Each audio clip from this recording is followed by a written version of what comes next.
Alright, hello everybody, and welcome to another video of Green Square Talks Battlebots, the final episode review podcast of the main competition. So, I am here with Pory Nog and Spin Doctor to my right. At the top right, we have Civilian Arc, and in the top middle, we got Aren Hill himself from Seems Reasonable Robotics, Tantrum, and Blip. Absolute honor to get to talk with somebody involved with, the team that won the Giant Nuts. So, how's it going, everybody?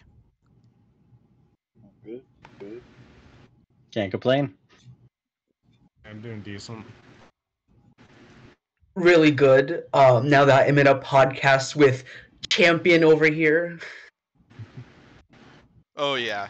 It's always an absolute honor to get to talk with builders like on the fights we saw in the episode. And Blaze Blaze is is here. here now. We got Blaze, yeah. Heck yeah. How's it going, Blaze? Hi, Blaze. Boys. Good shot. I'm tired. Yeah, me too. That's how I'm gonna be after this upcoming week, because this upcoming week's gonna hit me hard class-wise, and I'm ready for it. yeah, so anyway, as I said, this is going to be the final episode review podcast of the main competition. We do plan to do episode review podcasts of whatever's going to be happening afterwards. We have heard rumors of what's going to be going on, but none of it's really confirmed so far. But the plan for this one is to go through all fights one by one. There might be 7 this time rather than 8 in the last episode, 9 in the previous few. But there's definitely been a lot to talk about involving this one. So yeah, we're gonna have some interesting discussions, and this will be a fun podcast. So yeah, let's go ahead and get going to the leadoff match of this episode. Alright, so now we got the first fight I predicted wrong out of the top 8 fights. Sawblaze and Riptide. I honestly was predicting Riptide to make the top 4, but Same. unfortunately it didn't occur. So, but yeah, we got an excellent showing from these two robots. Another dominant performance from Sawblaze. We got to see some nice hits by Riptide, including some somersaults, which is always fun. So yeah, I'll go ahead and leave the floor to my co-hosts here. What did everybody think of the fight? And yeah, Aren, you're included in this if you want to talk about the fight yourself. Yeah, this I think it's smart to leave a forward vertical spinner perched somewhere and don't touch it again. Yeah, that was a good call by Jameson, and I hope Riptide fixes that if they ever come back next I'm sure for a they would. prior season. But Oh. yeah, it was a good driving by Jameson, and it was good. They didn't really use their saw that much in the fight, but it was good to just have their like control and action in this fight. They really dominated how like really good they are in their pushing power in this fight. Yeah, they did snipe the back right wheel or right next to it. They're making that a little Yeah. grumpy, but it was kind of funny because the week before against Jackpot, I was standing in the same spot Jameson is in this fight, and Robot gets tilted up right in front of me, and it's like, yep, nope, good, back away. For like the, because in this fight, Trey, like they paused the match, Trey went in, checked if they were stuck on the wall or not, went, not stuck, leave them alone, and walked out of the box. I think I saw a picture of that. Yeah. Didn't Sawblaze post a picture about that, if I remember right, when they posted their damage report from this fight, Pory? I believe so. I'll fact check it though. Yeah, I know they did something like that, but yeah, what about you guys? Spin, Blaze, I don't think Civilian Arc maybe as well. I mean, I quite like this fight. I love seeing drivers be good drivers. Like at the first part of the match, I was like kind of iffy on how well Sawblaze do. I'm like watching it. I'm seeing Riptide get some big hits in. Sawblaze getting under and stuff. Like it's just not really like pure domination by Sawblaze. And then the fight like starts to get really, and then Sawblaze gets really dominated, and then it gets it stuck on the side of the wall, and that was just really cool. I love it when drivers do smart things like that. It's not as entertaining, but I just really impressed by their driving skill. And I'm so glad I did not peer pressure myself into going for Riptide. Yeah. Whoa, base. whoa, whoa, whoa, whoa, whoa, whoa. Are you saying that just because Wait. Civilian Arc and I were predicting Riptide for this one, Spin? Yeah, wait, hold on. Are, Yeah, you, I are you mean- pinning this on us? Are you pinning this on us? Last podcast, I went Saw Blades, but in my mind, I was thinking maybe Riptide would be the smart option to go. And then, like hearing you guys talk about it, I was like, maybe I should reconsider. But I stuck with my with who I thought was a favorite in this match, and I'm Yeah. happy I did. Yeah. How did you guys feel Riptide in this one? I kind of went Riptide for this one just because, like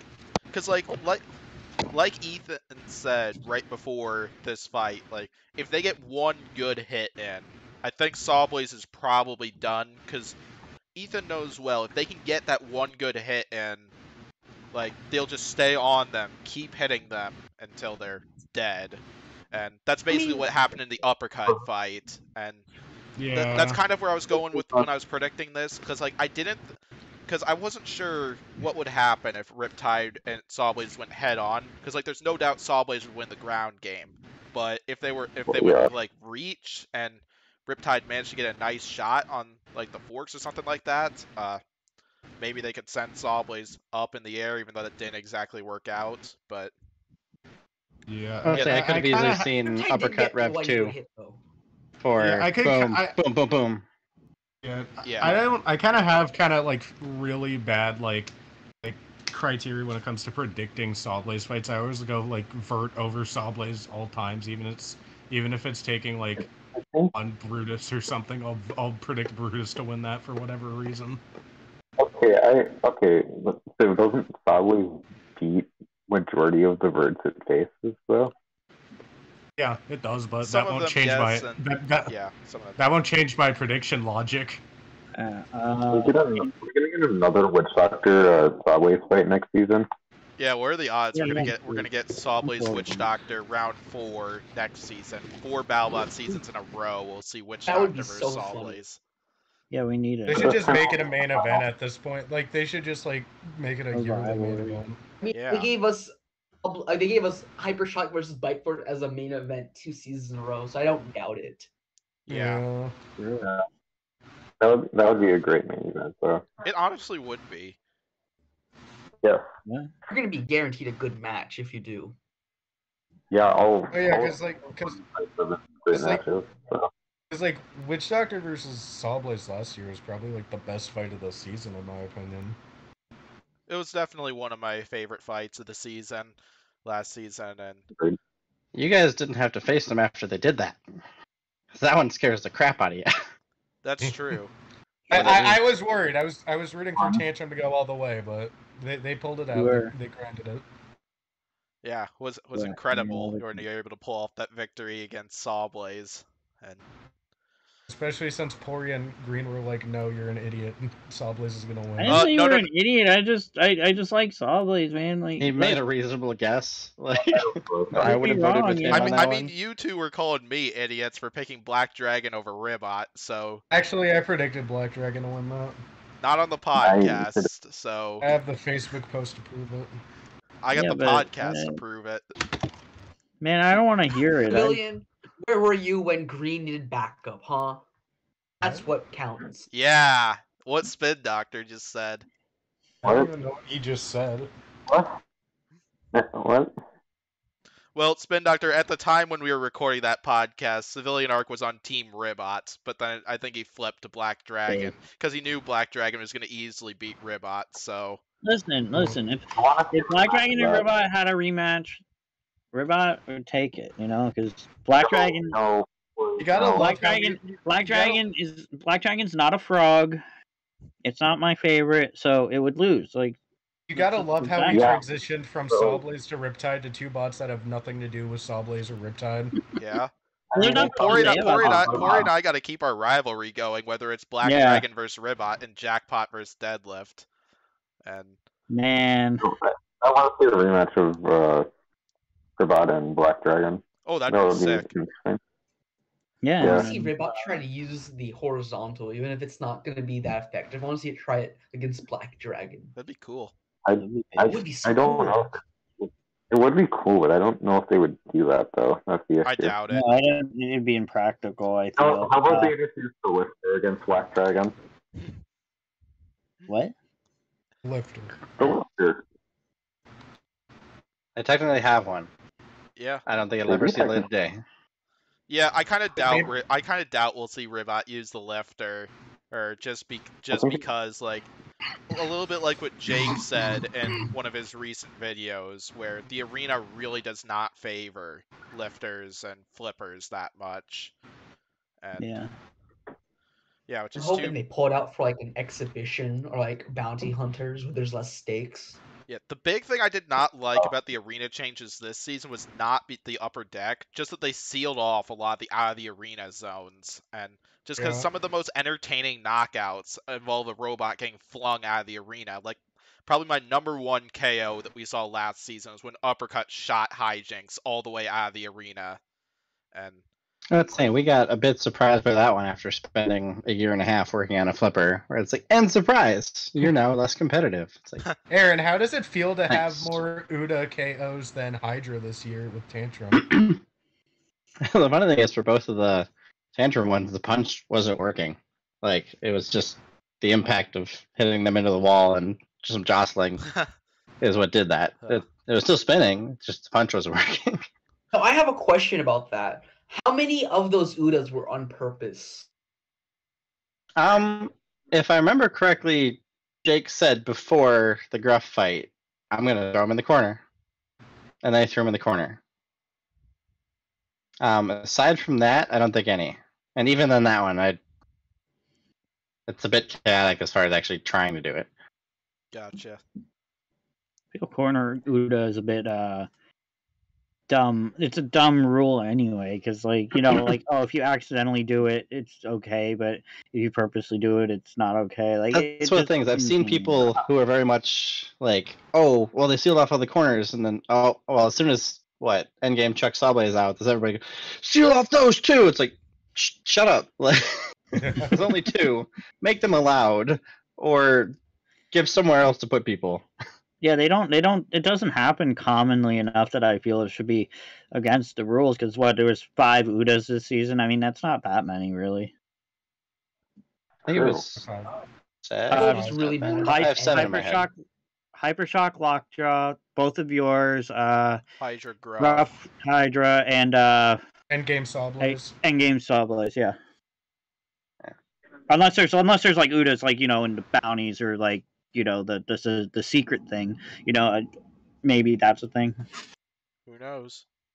Who knows? We'll find out. Yeah. Anyway, to fights. finish out this fight, then yeah, another masterclass driving performance from Jameson Go in this one. Timed those hammer saw shots pretty well, because I feel like if those two went weapon on weapon, Riptide would almost certainly win it between those two. So, yeah. Like Aaron said, it looked like Sawblaze got a strike on one of the back wheels, and apparently it did slow down one of those drive systems when Sawblaze released their damage report. And yeah, Sawblaze got Riptide stuck on their side. As Aaron said, they did check at the end of the fight to see if Riptide was stuck on the arena rails, and sure enough, they were not, so that was why we did not see an unstick, because I did see a few Facebook posts wondering why Witch Doctor got an unstick, but Riptide did not. Okay, so here's my question, and since there's a builder here, I get an answer. Like, if Riptide was propped against a wall, would that even justify like an unstick? Like, that's not really being stuck on the arena. That's just them being flipped over. Like, that's what I don't understand. I'll admit it's been a while since I've actually read those. Oh, okay. Fair. Yeah, it This seems like event was 7+ months ago. Needs to read. yeah, it seems I think I gotta Sawblaze read. only really took some fork damage there, and that's all they really talked about on that damage report. So yeah, it was a pretty solid victory. They probably needed a quick KO since Riptide is very capable of landing devastating punches with that drum spinner, and I bet we'll see Riptide again next season, and they'll definitely be back stronger than ever, because they definitely Maybe they'll actually put their arms on. yeah. We have a hard schedule. They pulled a Yeti. They advertised the forks and they didn't even use it a single fight. Oh, they're a professional rookie. They put them on for the application, then got there, took the photos, and took them off. That's true. Boom, 4-wheel drive vert. Yep, basically. Well played, Riptide. Well played. Four-wheel drive heavyweight version of Lynx. Yep. Yeah. Which Lynx is a very successful robot, so Yeah. Riptide with that 4,000 IQ application strat. yep. So anything else on Subways vs Riptide, or should we get to Tantrum and Cobalt? Do it. Well, Tantrum vs Cobalt it is. Oh, what you got? No, wait, hold on. What you got, Spin? Happy to see Saw Blaze make it past the quarterfinals for once. That's Bro, true. the one time they didn't get 7 seed and they didn't lose in the quarterfinals. What is going on? it's because they didn't get to 7 seed that they didn't lose in the quarterfinals. They Yeah. didn't go 4-2. This is just an outlier season for them. I mean, they didn't get the 7th seed in 2018, and they lost in the first round. Well, yeah, because that's why they lost in the first round. But Oh, every time they, 7 seed, it's like the Bronco curse that people make up, Yeah. all right. Anything No, Broncos. else? What you got, Blaze? Nothing. Okay, Nothing. let's go ahead and get to Tantrum and Cobalt. Yeah. Let's go. All I'm real right. proud of Dylan on this one. Oh yeah, definitely. So, yeah, Tantrum and Cobalt, and I definitely, like you said, Dylan should get a lot of credit for how well he drove in this fight, and against like a legendary driver like Matt Maxim, and yeah, that was an incredible performance from Tantrum. This kind of sounds like the strategy was probably to kind of like avoid the vertical spinner, win the ground game. Was that kind of like the basics of the strategy, Aaron, for this one? Yeah, it was. You'd have to get fed up into their weapon. So if you mess up the forks, you're good to go. As far as not avoiding hits, we knew they hit really hard. We got hit really hard last year against Endgame, so I figured we could probably take a couple, but would rather not. Just hard pass if possible. Yeah. And then we know they definitely play the point shoot drive turn type approach. So Dylan was definitely scoping out, trying to catch the gyro. Yeah, I talked about this when I did a prediction podcast over this, but I was definitely concerned on how well Tantrum's drive could take hits, just knowing like the issues that were being had from damage you took in the Gigabyte and the rotator fights. But yeah, fortunately, Tantrum won the ground game. As you said, they bent the forks, and yeah, being able to prevent you guys from going into Cobalt's weapon, and it was incredible driving performance. What do all the other co-hosts have on this fight? Yeah, it was a good driving performance by Tantrum. Really, just like evaded Cobalt's weapon a lot of the time, and it was just it was sad seeing Cobalt go because like I love Matt Maxim. He built my favorite robot in the world, so it's sad seeing him go. But I'm happy seeing Tantrum make semis again. That was a fun time. I like seeing 2 Uda in a row strat. That was fun. Yeah, that was dope. Yeah.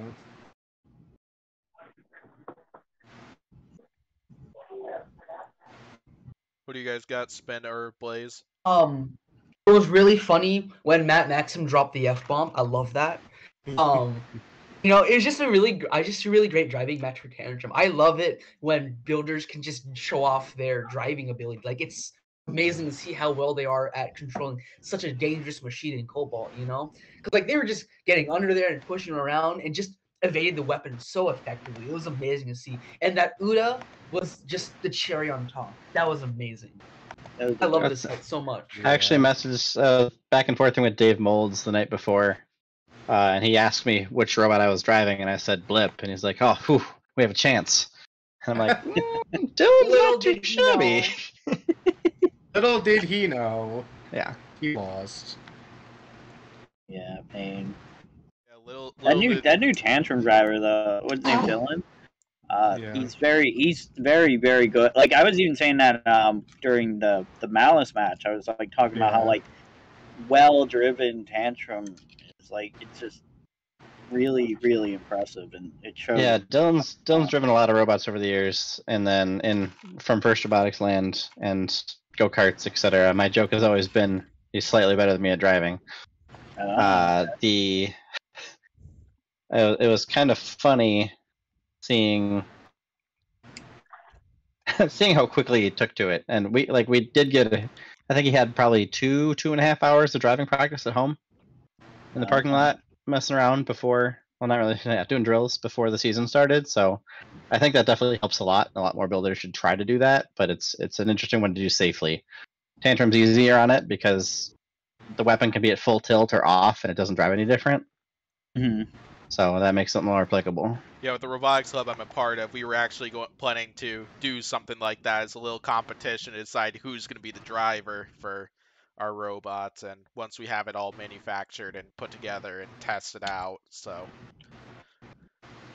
yeah, I definitely recommend that idea. As like practice makes perfect, and Well, It also just lets you learn things, and one of the biggest things is confidence in the robot.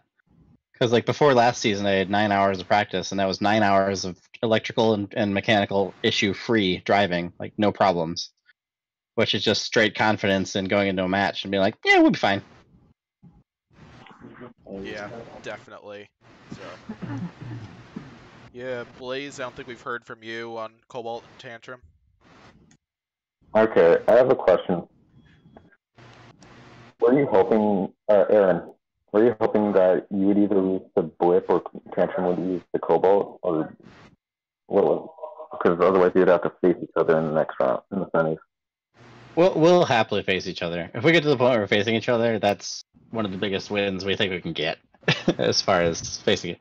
And it's interesting, like from a competitive perspective, knowing what I know about Cobalt, I think I would rather face Cobalt than Tantrum.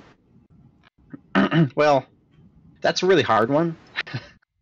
But I feel better about defeating Cobalt's front end and the gyro side of stuff than Tantrum. Just the drive. Tantrum as a robot itself drives really well, and then you put that in the hands of somebody who's practiced, it gets real scary. So even if the weapon doesn't hit very hard, it's I believe the two Irish guys refer to as the angry bee. It's just coming after you and won't stop. Yeah, I was a little disappointed we didn't get many like robots fighting each other from the same team, like Tantrum versus Blip, Cobalt versus Gigabyte, Whiplash Retrograde, and so on. Like how we got Malice and Shatter last season, and Well, but they're not from the same team, Bunny. I think you kind of get what I'm talking about, or trying to get about. I see where you're going with that one. Well, it's an interesting one from the production side, because if you let a team face themselves, they can play all the games they want. Like technically, we could go into a fight and then just like drive around in circles the entire time and waste everybody's time, or have a good fight and then one robot just stops moving and it's like this one gets the win. It lets you play that game. If Dylan and I are in a box against each other, that's not happening. It's to the death. Yeah, But- so You gotta respect it. I'm predicting for next season that if Tombstone and Swamp Thing are both on the roster for next season, I'm predicting they're gonna fight in the regular season. They'd make it. Why? Tombstone need another gimme season, though. That is, it's Gimme and Swamp Thing. Well, I think Swamp Thing is best set up to defeat Tombstone and like nobody else. Yeah, because like they were posting pictures like today of the nearly finished robot, and that thing looks pretty fierce. Especially on the front end. So I haven't seen the new Swamp Thing. yeah, I'm looking over it. yeah. I plan to do another. Before, kind of like in the middle between last season and the start of this one. Baby. I did a podcast talking about some of the potential newcomers we could see here, which I plan to do that again for next season. I can't wait to talk about Swamp Thing because I think that's. Are you gonna talk about Globetrotter? Yeah, I do plan to. Don't even get me started. I posted in the podcast chat, please. God. Cordy's so angry about that. It's just, Yeah, it'll be an incredible time. So yeah, I kind of want to play Tombstone now. Looks cool. Yeah. So anyway, yeah. Was there any real major damage for Tantrum after this fight? No, happily, it was. That's the least damage Tantrums came out of a fight with. Wow. Against like the most destructive robot in the field. Yeah, Yeah. fared a little bit better than Ghost Raptor, Just which wasn't a one little bit. piece of the finale Just a little party. bit. So, anything else on this fight, or any other questions for Aren on this fight? No. Sounds No. like. Let's go ahead and get going to Blip's next fight. Blip's only fight in this episode. Yeah. So we got Blip versus Hydra, Battle of the Flippers. So this is the fight I oddly enough that I was having the hardest time predicting between all the 4 fights here, and even though some people think had a clear winner between those two for who they were going with, but my guess is this one is probably all down to winning the ground game and I'd say outdriving it's the Battle of other. a Razor's Edge. Like, Yeah. So, Aren, since you were driving in this one, what was the overall strategy with Hydra? it was basically similar to what you see Tantrum do later. Circle and go for an opening. Blip's got a more aggressive full coverage front end, but they caught the corner of us once. I saw some people ahead of time for photos posted before the fight where Blip was between Hydra and the wall, and they're like, "How did Hydra get over there so fast?" I'm like, they didn't. Blip is over there at that timestamp in the Hydra square, not the other way around. But yeah, they got under us once, got us upside down, and then after that, we were unable to self-right due to a thing we added reactionarily at the last minute. So classic rookie mistake on that one. But it's hard for me to complain about top 8 with a brand new robot with the amount of nonsense happening inside of Blip. Some people were like, "Oh, why didn't you get an unstick? Because you were magneted to the shelf." I'm like, "No, we were stuck because the back left wheel fell off. I just couldn't see it from the driver's station." And yeah. Yeah. What kind of caused the busted wheel anyway? Was that just like one of the self rights or one of the flips that Hydra landed on you guys? A combo of things. We knew those were suboptimal going into the season. There was a press fit / Loctite retaining compound junction, if that means anything to people. And then the press fit part wasn't. It's hard to rely on happy dimensions for manufacturers, so our wheels weren't actually the correct press fit they're supposed to be. So it was Loctite only. And a similar reason Gigabyte took one off a Tantrum. It broke Loctite bond and it left. So like, all right. So the week after Battlebots got that sorted. As far as I do not anticipate that to be a problem in the future. Gotcha. Yeah. So let's go ahead and hear from the other co-hosts what they thought of this fight. Oh, my one joke on this one is we got in more flips than Hydra. Ooh, that is true, actually. Technically correct. Yeah. Even in losing, you win the flip count. No, I'm fine losing the Hydra. It's a real good robot. Okay, Aren, what was the thing that you added to Blip that made it struggle to self-right? So in this case, you could see the 2 little things that look like butterfly wings. Those are actually chunks of huge Tegris wheels that we cut and shaped and bolted on the top corner. So if we landed on our head, there was some level of cushion there of having to flex and break that Tegris before the actual robot stops. So that meant when we were upside down, we were tilted a little more. And then our happy known self-righting location, which we had tested in test box, was not the same anymore. So Brian was spinning up, spinning down, trying different things, and nope, just gymnastics and Magikarp.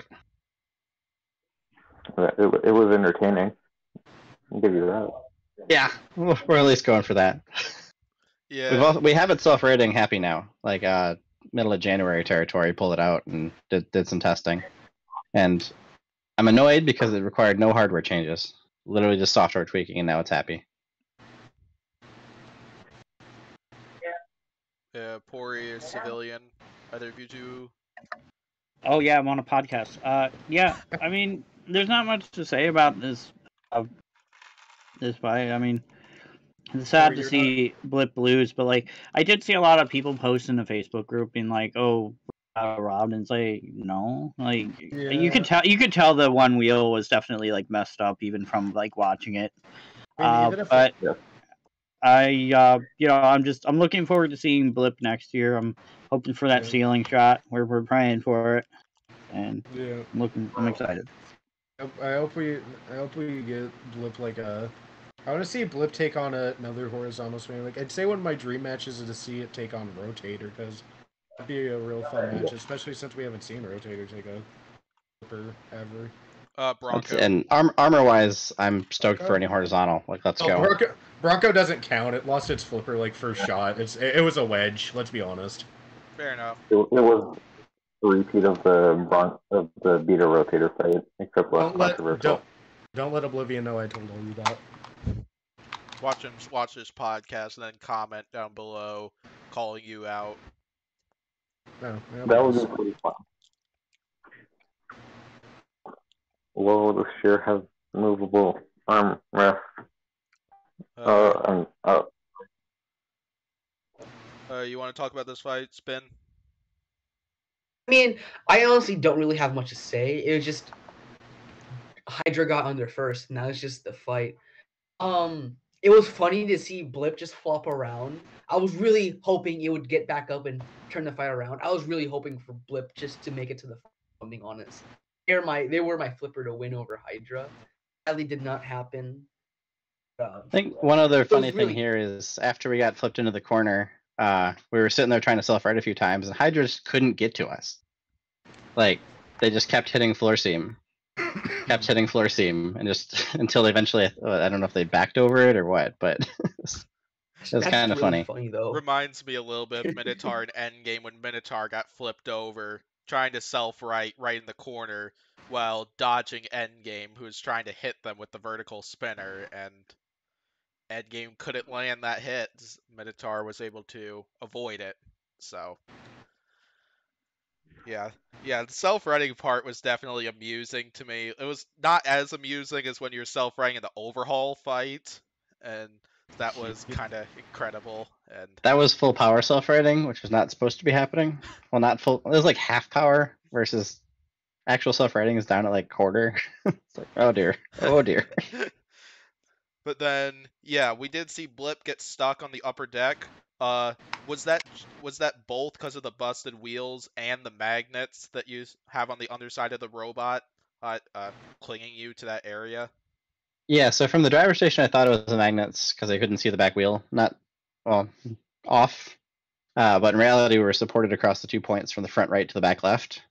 So wheels are off the ground effectively, and if you got no wheels on the ground, you're not going anywhere.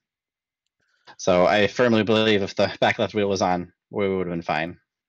Because it's also not that much magnet. The front end of Blip is probably in the 60 to 70 pound territory for downforce. Tantrum is 60. So there's some people who are like, oh, they're hundreds of pounds extra. Like, nope. Ping me. I will send you part numbers, all screenshots up. Like, it's about 60 pounds. Incredible stuff. So. Interesting.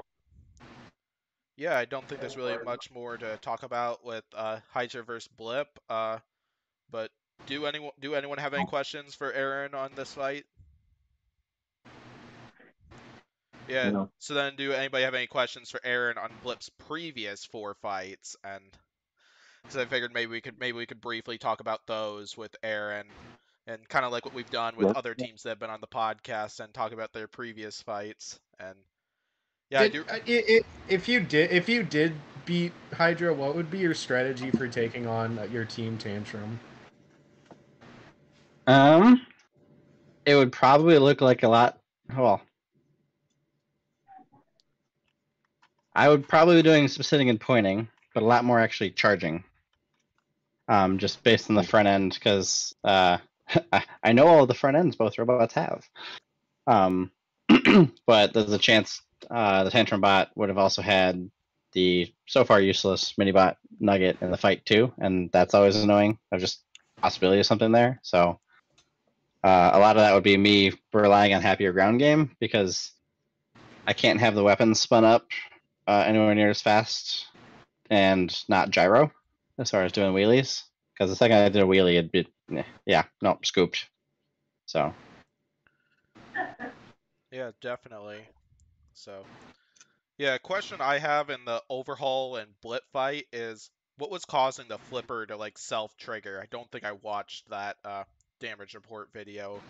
Oh, I probably Yeah, should have. so that one's funny. The transmitter is set up with a fire switch and a self-right switch. And how the mixing is set up, if you squeeze both of those, it does nothing. But when you release one, it does the other. So what happened is he broke off the main fire switch, but it broke off in the on position. So therefore, whenever he squeezed the self-right switch, nothing would happen, but when he released it, it would fire. So therefore, it was firing not when he was expecting it. We're firing on the release of the switch, not on the pull of the switch.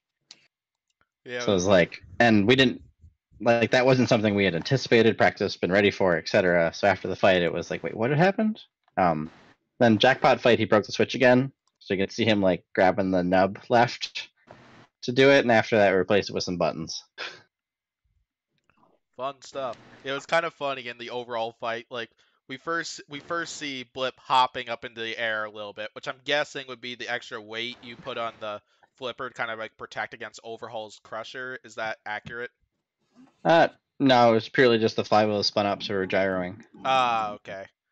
Hey, It drives very differently, if the flywheel spun up or not, and that's really annoying.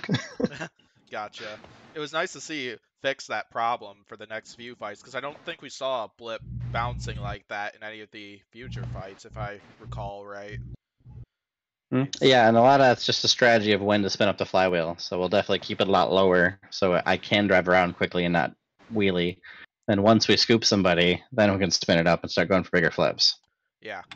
Yeah, it was It's fun. definitely a disadvantage with how we've implemented the flywheel setup, but it's not insurmountable. Yeah, it was so much fun. Like first seeing Blip hop like that, then seeing those couple of self rights, and which that proved. And self unrights as well. Wee. Yeah, that was kind of my proof that like Blip could probably take hits like pretty well, because that was one of the things I was considering. Because like we've seen Blip go flying in the air before, like the overhaul fight, compared to like Hydra, where like the highest they've flown was probably when they were taking hits from Glitch, or maybe the early on stuff they were taking from Whiplash when they fought last season. But we never, I don't think we've seen Hydra get some serious airtime. But then Blip, we got to see some of that stuff in that fight. Well, I think Hydra's got a lot of the same stuff going on Blip does of people like, oh, they've never taken a hit. I'm like, well, if you notice, there's a lot of effort put into not getting hit. Like, yeah, so exactly. It's not really a coincidence. Like I give Jake so much credit for the fact that he doesn't take like too many hits like that, which I think that's kind of necessary too, because like last season I think we heard they only brought one frame for that, and I don't know if that's the same this season or not, but I think they have a full second one now. yeah, perfect. And then the other question is, in the Lockjaw fight, yeah, we saw a bunch of smoke coming out of Blip at the end of that fight, like around when the mini-bot high-centered Blip. What caused the smoke? That's just the tires. Ah, gotcha. One of the tests I'll do on the drivetrain type stuff at home is drive up against a wall, stand on the robot, and then break the tires free and bring them all the way to just cranking out white smoke, just like a full-size car doing a burnout. Hey, they'll Mantine. they'll generate white smoke pretty quickly. Then the other funny thing on the Lockjaw fight, he did lose his weapon. He lost his weapon due to damage from Blip. Really? He came by after. So his weapon does the tilt up and down. So if he's inverted, it just flips. Right behind that, there's a piece of aluminum that's just a shield to keep all the wires and stuff happy as it does that, because all the motors are on the pivoting part. When we did that really tiny flip, that just like 2 feet in the air, that peeled up a corner of that 16th aluminum, really thin aluminum piece. And then as soon as his pod started shaking past that, it sliced some wires. One of the speed controllers for his weapon went up in flames. And it's just like, what are the odds? Donald, what are you doing to yourself here? Dang, that's Um, incredible that Yeah, Blip so was it's like, able to all right, do Flipper did something like damage, that. count it. Yeah, definitely. Yeah. Yeah, then my last question here is, you already talked about how you figured out the self-writing bit of it. Like, assuming that Blip is like planning to apply again for next season, what are some of the other improvements you plan to and adjustments you plan to make for Blip for next season? A lot of it's just getting.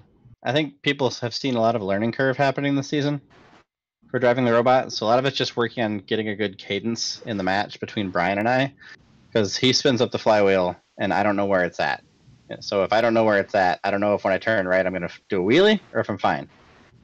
So a lot of it's figuring out how to drive it and also get it driving as well as Tantrum drives. So it's that's optimizations there, updates to ground game things, self-rating, and wheels not falling off. So could we possibly see a system like what Ribot has, where they're able to detect let's see, detect like when the weapon's up to full speed, like how they're doing in terms of like I think their motor temperatures and so on. Yeah, some little telemetry is an option we've looked at, because I think in my case the setup I would like is just literally the transmitter vibrates if the flywheel is above a certain RPM. And just so I don't have to look, I don't have to think, I don't have to listen. It's just buzz. Oh, yeah. So that's my current plan, but it also requires some custom work to make that happen. Gotcha. That's awesome. Are there any other improvements you plan to make for Blip or look to make? I don't know how recording works with a different screen share. But I can share the new stuff, right? Oh, cool. Yeah, we see it. I see Yep. it. Ooh, Ooh. Okay. I'm excited. Oh yeah. Ooh, that's awesome. Nice. No gyroing in the air. It's very, Hey. very Yay. clean. So, and then fun slow-mo, but yeah, that should be a lot happier Yeah, that looks a lot cleaner than Yeah, than like what we've gymnastics seen. tryouts. Yeah. Yeah. Yeah, Mantine, you recently arrived here. Any thoughts on like Blip versus Hydra? Or you got any questions for Aren on this one? Not really. I was really pulling for Blip. You know, I really like the whole. It's another innovative flipper, and it's really cool to see that. And I don't know. I hope they do well next season, man. I hope to see him back. It's a really cool robot. Thank you. Yeah, Yeah, that was awesome getting to see some new flipper tech, like including getting to see it work as well as it did. And Yeah, and based on how the TV show likes to talk, they say my name all over the place. There was very much a team effort to make Blip happen. People on the Tantrum crew were doing stuff, like Alex has machined a bunch of parts for it, Alec and Max, and yeah, there's a very very much a team effort for both robots, but especially getting through the technical details and making Blip work as well as it does. yeah, gotta help each other out, like not just trash talk with everybody. And Yeah, you can trash talk too. But... oh yeah, that's what I'm saying. Like do both. Both. I think I did to Jake last season. Okay, I have a Blip question. Okay, so I heard that Blip's initial name was supposed to be something like Moonshot or something. What was the reason for the name change? Basically taking a step back and going, like, what do we want to do? Okay. We have a list of other robots we also want to make. Cool. And there's some there's some level of continuity that some builders have achieved. Like, you know a Donald Hudson robot when you see it. Yeah. Yeah. So, and I pinged some other people for advice for this, as far as I chat some with Mike and Will. So Mike Gallatley from Witch Doctor and Will from Hypershock, and some other people who have, I would say, incredibly strong brands. So it was like, take a step back. What is our team's brand right now? Like, the team name Seems Reasonable, but people have only ever heard Tantrum up to this point. So it's like, team brand is angry orange robot with a face and fists. All right, so what directions can we take that? And like, Moonshot as a standalone robot, I think would be a great name. But there's also this issue of there's a bunch of space themed flippers already.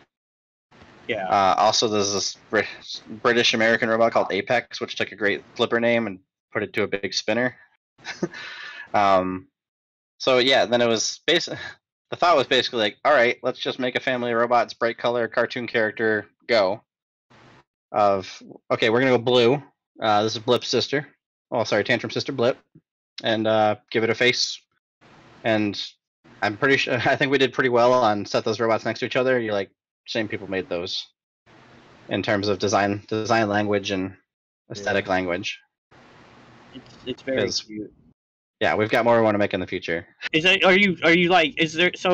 idea of a potential Seems Reasonable Robot 3 on the table possibly in the future? Yeah. Okay. Is it also going to have cute eyes and stuff? I'm hoping, because I love the of course. personality behind the robot. You gonna ask Huge to loan you some eyes? We've got our own eye department. Yeah, you got to top Waiachi where they brought 3 robots in for the Bring in 4 2019. robots. Yeah, well, so with the current structure, we're not super keen on bringing. If we bring a new robot, we will leave one of the current ones at home. Aw. Versus taking up more and more space. There's a limited number of slots. We're very happy and enthusiastic to have 2. But we yeah. There needs to be some variety for the current size the field can be. I have a follow-up question now that you're mentioning that. Theoretically, if King of Box 3 happened, would you bring Boxing Champion back, or would you potentially maybe do like Robot 3 there, maybe? I'd totally build a new route for that. Alex has put it correctly, like I have Ushiny syndrome. In terms of, I'm going to go work on the new exciting thing. Alex Grant was very much the driving force behind, like, no, we're not going to leave Tantrum at home. Tantrum's a top 4. We're going to compete with it again.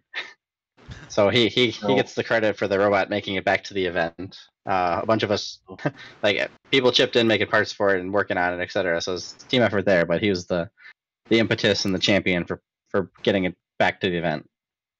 Cool. And so then the follow-up question I was going to have then is, if you do end up bringing one of those new robots that you talked about, who would sit out between Blip and Tantrum? Tantrum. Leave it on a heater. Leave it on a heater. Yeah, leave it on the nut. Just you already got what you needed. Pull a spaz. No need to lose the title. Just leave it home and keep it. Don't even bring it next to you. Retire with the nut. Full of bite force. They're tired on a high. No, Leave it on a high. see what happened to Endgame when they went up against the 2022 champion. So never fought. So the current efforts for season 7 are bring Tantrum and Blip back. Okay. And we'll start doing some development for a new robot, but season 7, if we're in and happy for that, it's bring Tantrum and Blip back with a redesigned, updated Tantrum. I have 2 questions. Okay. What's your questions? Oh, sorry, I thought Blaze was talking. Sorry. My 2 questions. If you were to fight Hydra again, what would you do differently? Ooh, that's in terms of driving or setup. In this case, I would probably stay more in the center of the arena, and I'd try a different front end nonsense thing. What I know now, I wouldn't be losing wheels, and if I did get flipped upside down, it'd be back upright pretty quick. So, it's the front end razor blade game. Yeah. Okay. My second. So in this case, I got myself trapped between the wall and him, and didn't have time to do a 90 and go. So. Avoid that. Second question: would you ever consider making a hammer bot? No, don't do it. No. Good answer. Good answer. We'll take the best hammer title away from Shatter. Come on, man. Shatter is washed. What? I love Shatter. Shatter is washed. If we did do a hammer bot, it would probably look a lot like Sawblaze. In terms of the robot jumping in the air, no go. Like, it would definitely be scoop the opponent and then have the reaction force underneath the opponent to then go bam over the top, as opposed to the current approaches. Why don't more hammer bots try the what's it called? What was the wedge called? The dustpan method, I guess. Yeah.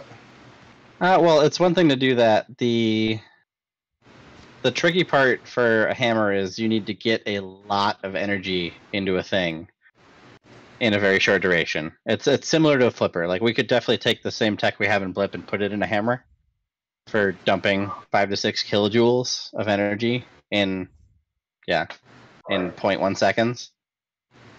But that's the tricky part. Yeah, so any other questions for Aren? Lots of good questions here. Or should we get to the first piece of controversy? I got more questions to boy, oh toss boy. later, so we'll get to we'll split it up.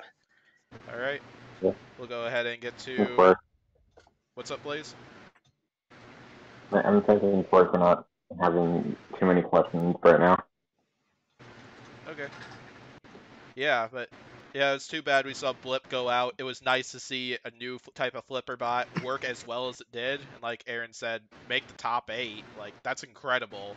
And yeah, we saw 2 newcomers make the top 8 this season, which is awesome. I wouldn't call exactly Aren a newcomer since Aren's very experienced in Battlebots now, but new robot and making the top 8 and yeah, I would love to see Blip take home the giant nut some season as well, because like I was mentioning this in my prediction podcast as well, I would love to see a non-spinner take home the giant nut some season. At this point in time, I've seen so many people in comments on Hydra stuff going, "There's no way a flipper could win the nut. Everything's rigged against him." It's like, all right, well, just to spite you, we want to win with Blip. So Yeah, because like we haven't, because like every season every season since when Byte Force won it in 2015, where they weren't a vertical spinner, it's always been a spinner robot winning it, and let's say it's a wedge one, yeah, and then a horizontal, then a vertical, then a vertical, then a vertical.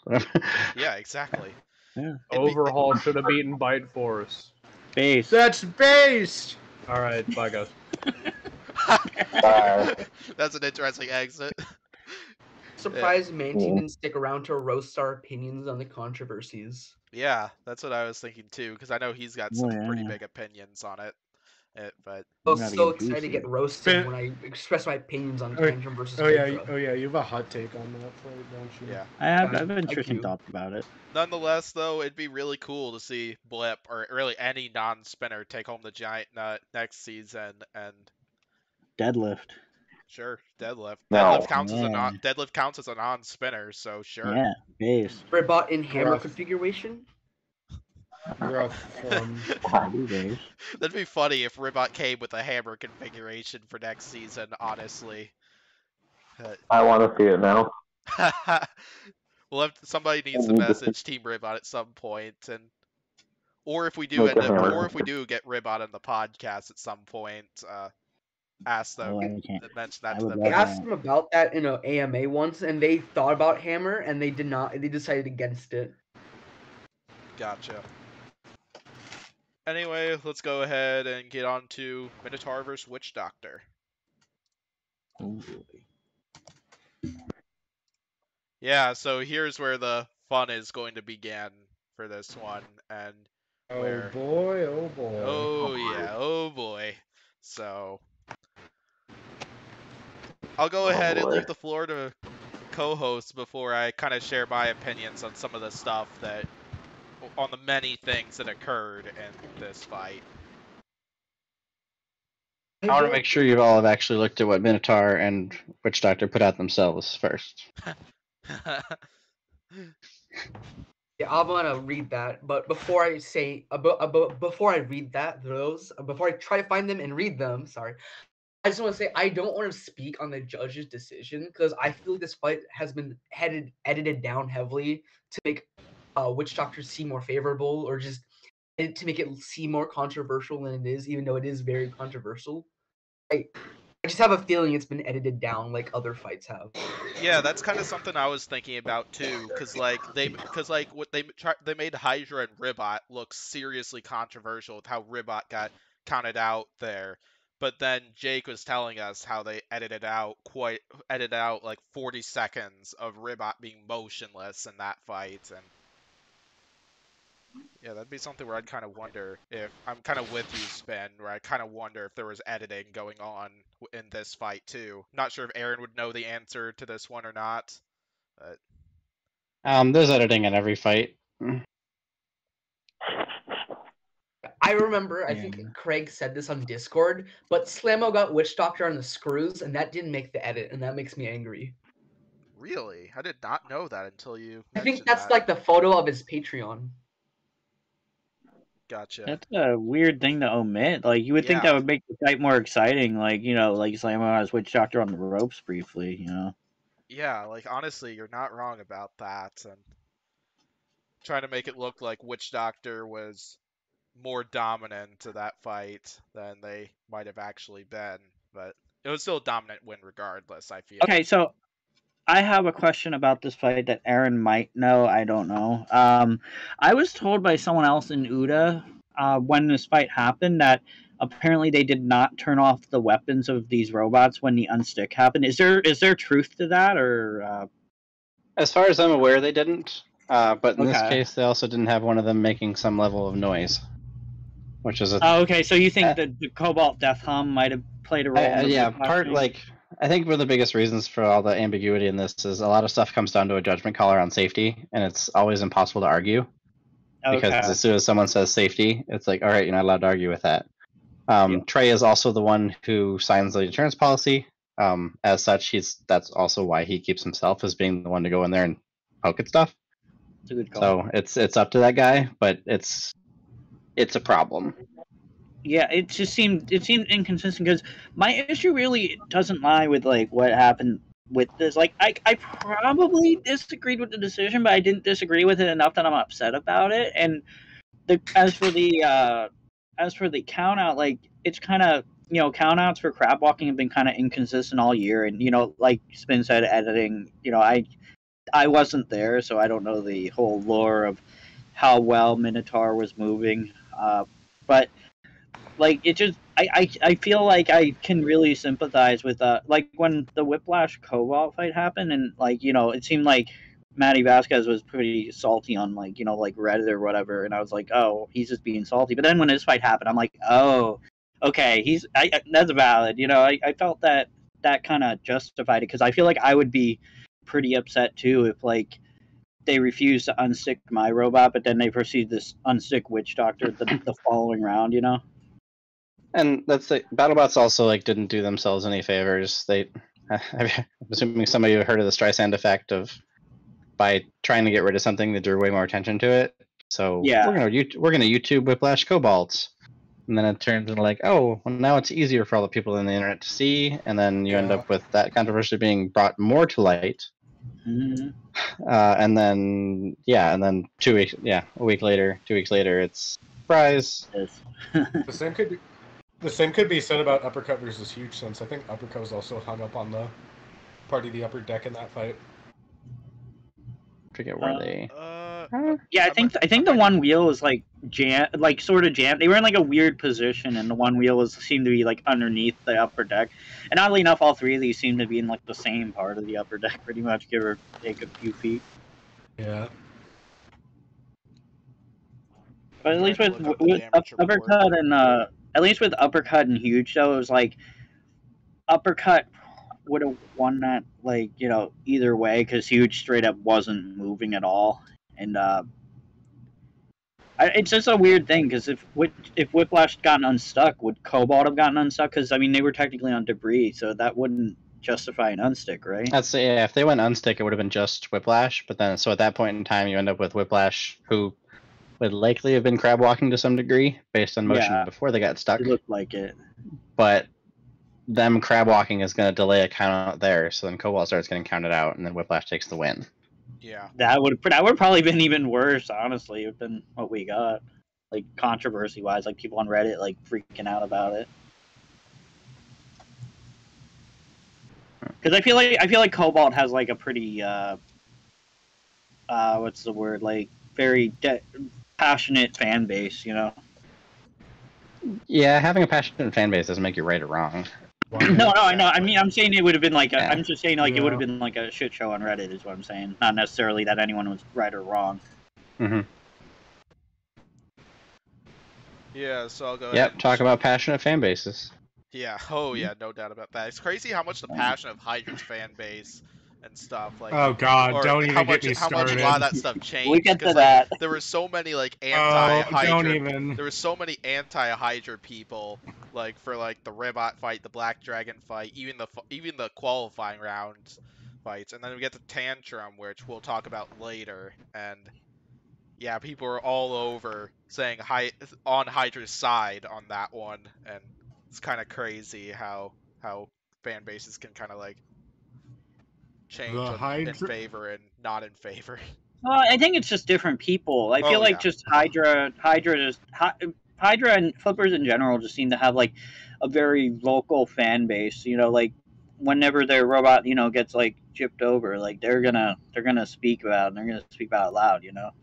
yeah, because like when Jake Ewer did his video, there was 1.9K comments on a Battlebots Facebook post, and most of those were apparently lots of the disagreement on Hydra and Tantrum, which we'll talk about in a bit, but. Well, yeah, we'll get to Yeah. that. Yeah, anyway, so back to this fight. I'll kind of share lots of my thoughts on this one. So, before the stuff really got going, hands down, epic, good strategy from Minotaur, because like they came in with those two like longer reach type forks, which they're kind of using to try to scoop Witch Doctor up at first, and then land a devastating shot. And Witch Doctor got some serious air time doing that, and Minotaur was doing some serious damage, but yeah, like what Brandon said when he came to our last podcast to talk about the episode along with their fight with Sawblaze in the recent episode. One driving mistake can change the whole thing, and that's kind of what we saw in this fight, because Minotaur got flipped, was trying to self-right, and it accidentally gyroed itself right into the screws. I am curious, I don't know if Aaron would know the answer to this one, for what happened to cause Minotaur to lose that wheel exactly. So I'm not sure if it was like it wasn't attached properly, or if something in the screws caused it to loosen, or if a hit from Witch Doctor possibly did I it. know. I chatted with Daniel Freitas a bit, and he sent me a picture of it was broken axle, properly broken 1-inch hex, 4340 steel, like a substantial piece of metal, and that doesn't just break on accident, but they'd also been running that axle for 2 seasons now. So I don't. Yeah, there's potential that something started to get cracked in the endgame fight. They didn't catch it, and I think when they're up on the screws, Witch Doctor got decently close to clipping that one if they didn't. But it also could have been the screws levering it and popping it free. But a piece of metal broke in that case. It was not a poorly assembled. It just popped out. It's like no, something big broke. Yeah.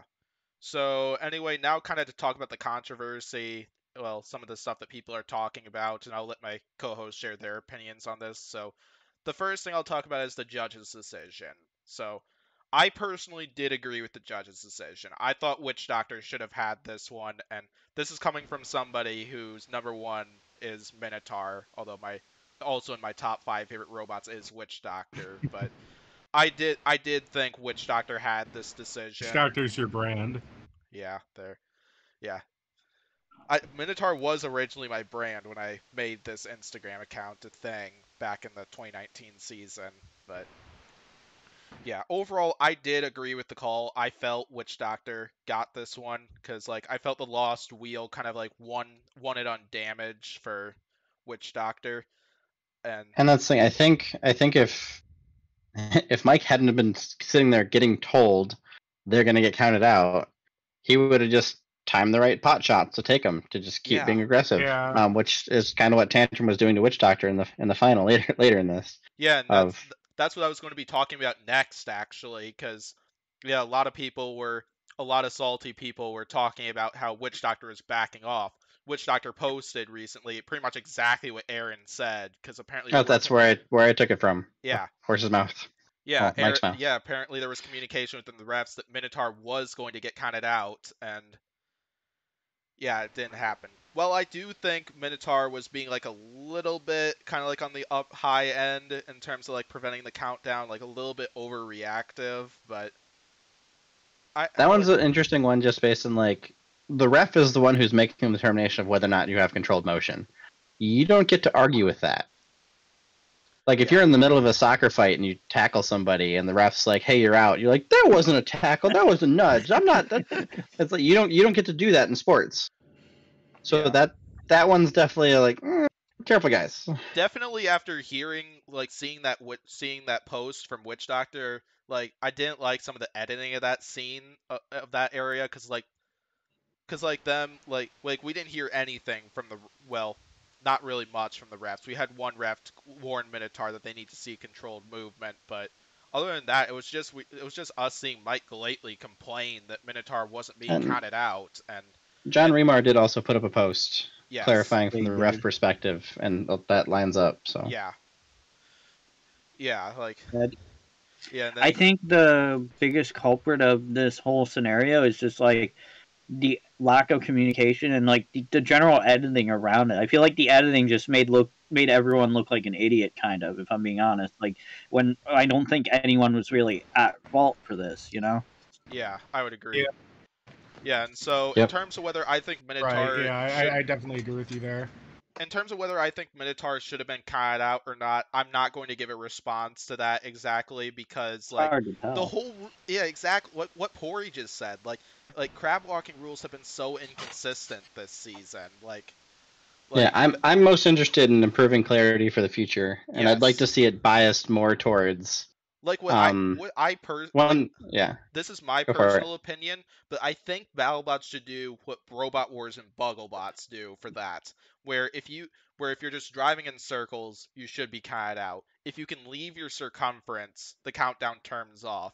I feel like that's a simple and a little more consistent strategy. I don't know what Aaron or Yeah, anybody else's my thoughts on that approach, would be. my But thoughts have been move one panel away in a 10 count.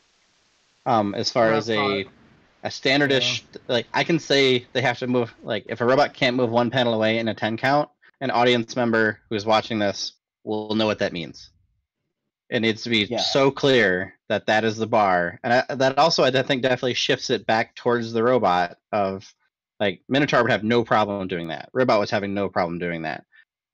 So it's like bias it back towards the robot, and then make it so clear that it's not an ambiguous thing. If somebody's like, "Oh, at 10 seconds, I was just at like 1.1 panels away," I'm like, "Too close, you're out."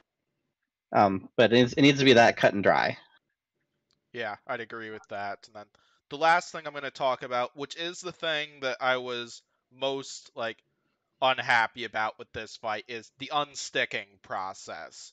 Because I'm not sure if there was editing out, but based off of Minotaur's post, it sounds like there's a bunch of inconsistency with what was going on in there as well. Because apparently there is a rule that like after 20 seconds an unstick can be initiated. It sounds like based off of Minotaur's post that Well, the even based off unsticking of was John called Remar, the head incredibly. ref's post, he admits they did not wait long enough before making that call. Yeah, It was not a apparently 20 count. it looked like it practically rescued Witch Doctor when Minotaur was about to go in for a hit on the backside or the sides of Witch Doctor and possibly get a wheel. And yeah, Minotaur was definitely talking about lots of the inconsistency. Apparently we heard there was some shouting going on between two of Minotaur's members, and I want to say Trey, it was who I was hearing. I don't, Pory, I think you were They maybe are tweeting definitely a about it. passionate bunch. Yeah. Yeah. Yeah, it was too bad that fight had to come down like that, because it was it was such an entertaining fight until the controversy The really thing started to get happened. going in that one. Prior to the unstick, this was an excellent fight, but then unfortunately drama was kind of becoming an issue. And Yeah. I just hope that I'm sure Witch Doctor will be back. I just hope that Minotaur comes back because we need him. yeah. And I'm guessing they probably will. I don't know. I'm not on the team, but hopefully we see Riobots back. Yeah, I hope so as well, because It'd be a giant loss if they did not come back. Yeah. oh yeah, They're without a truly doubt. legends in the sport. Yeah, because if somebody because I do plan to do one more Battlebots questionnaire at some point at the end of the season. If somebody asks me what's one change that I would want Battlebots to make, it would be keep the rules consistent, because Yeah. that's clearly not been happening. Both That's with asking a crab bit walking, much from them. yeah, crab walking, I'd honestly say the judging criteria kind of can be a little inconsistent at times. And then as well, but I will admit I do feel it was better than what it was last season. But The I general would, sentiment so far on the builder side has been judges were pretty on point this year. yeah, I would Yeah, the only I decision would I was kind of disagree with like, some of the definitions of the judging criteria, but overall with what the rules state for the judging criteria, I'd say it was better than it was last season, like what Uh, you've been saying. I feel with the judging criteria is like I feel like there needs to be a little bit of tweaking with like the score and like everything about that because a fight that comes to mind is the one that everyone complains about is Kraken versus Hijinks. When I look at that fight on paper, I think Kraken won that, but if I go through like the judging criteria and judge it like by reading everything that it says and stuff, Hijinks did win that fight, and like I feel like that kind of exposes like a bit of a hole in the judging criteria, in my opinion. Just like that's an example. Yeah, exactly. And I think that fight also had some editing. Like they all do. No, I'm sure Like, I'm sure it did. Yeah, no doubt. Yeah, so yeah, Orion's nearby me, and we hang out occasionally from hijinks. Cool. I like yeah, Hijinks. so Neat. I want to hear from Civilian Arc, Blaze, or Spin. What are your Yeah, opinions on some of I'm the back. controversy that's been happening in those because of this one? I read both Minotaur and Witch Doctor's little write-ups for both these matches, not like a little about the controversy. I'm kind of I don't really have too strong feelings on these matches. I think Minotaur probably should count it out depending on how edited down it was. I do think the unstick was called a little too early. I feel like there should be some time before they got counted out. Because like from what I've heard on the Discord, I heard I think I don't know how to say their name, Alan from the Cobalt team. The unstick was called before Minotaur left the shelf. I don't know how true that is. I just heard that from one of the I forgot what team he was on. Shoot, I heard that from a builder. Okay. I'm really bad at talking. So yeah, Okay. Can I have a minute to think what I'm gonna say? Go ahead. Hey, Spin, remember that time you said you were very confident about Switchback beating beating Huge? Like Yes, I said, I'm still confident. Oh, there went Blaze. Civilian Arc, you want to share some of your opinions while you let Spin think about what he was going to be talking about?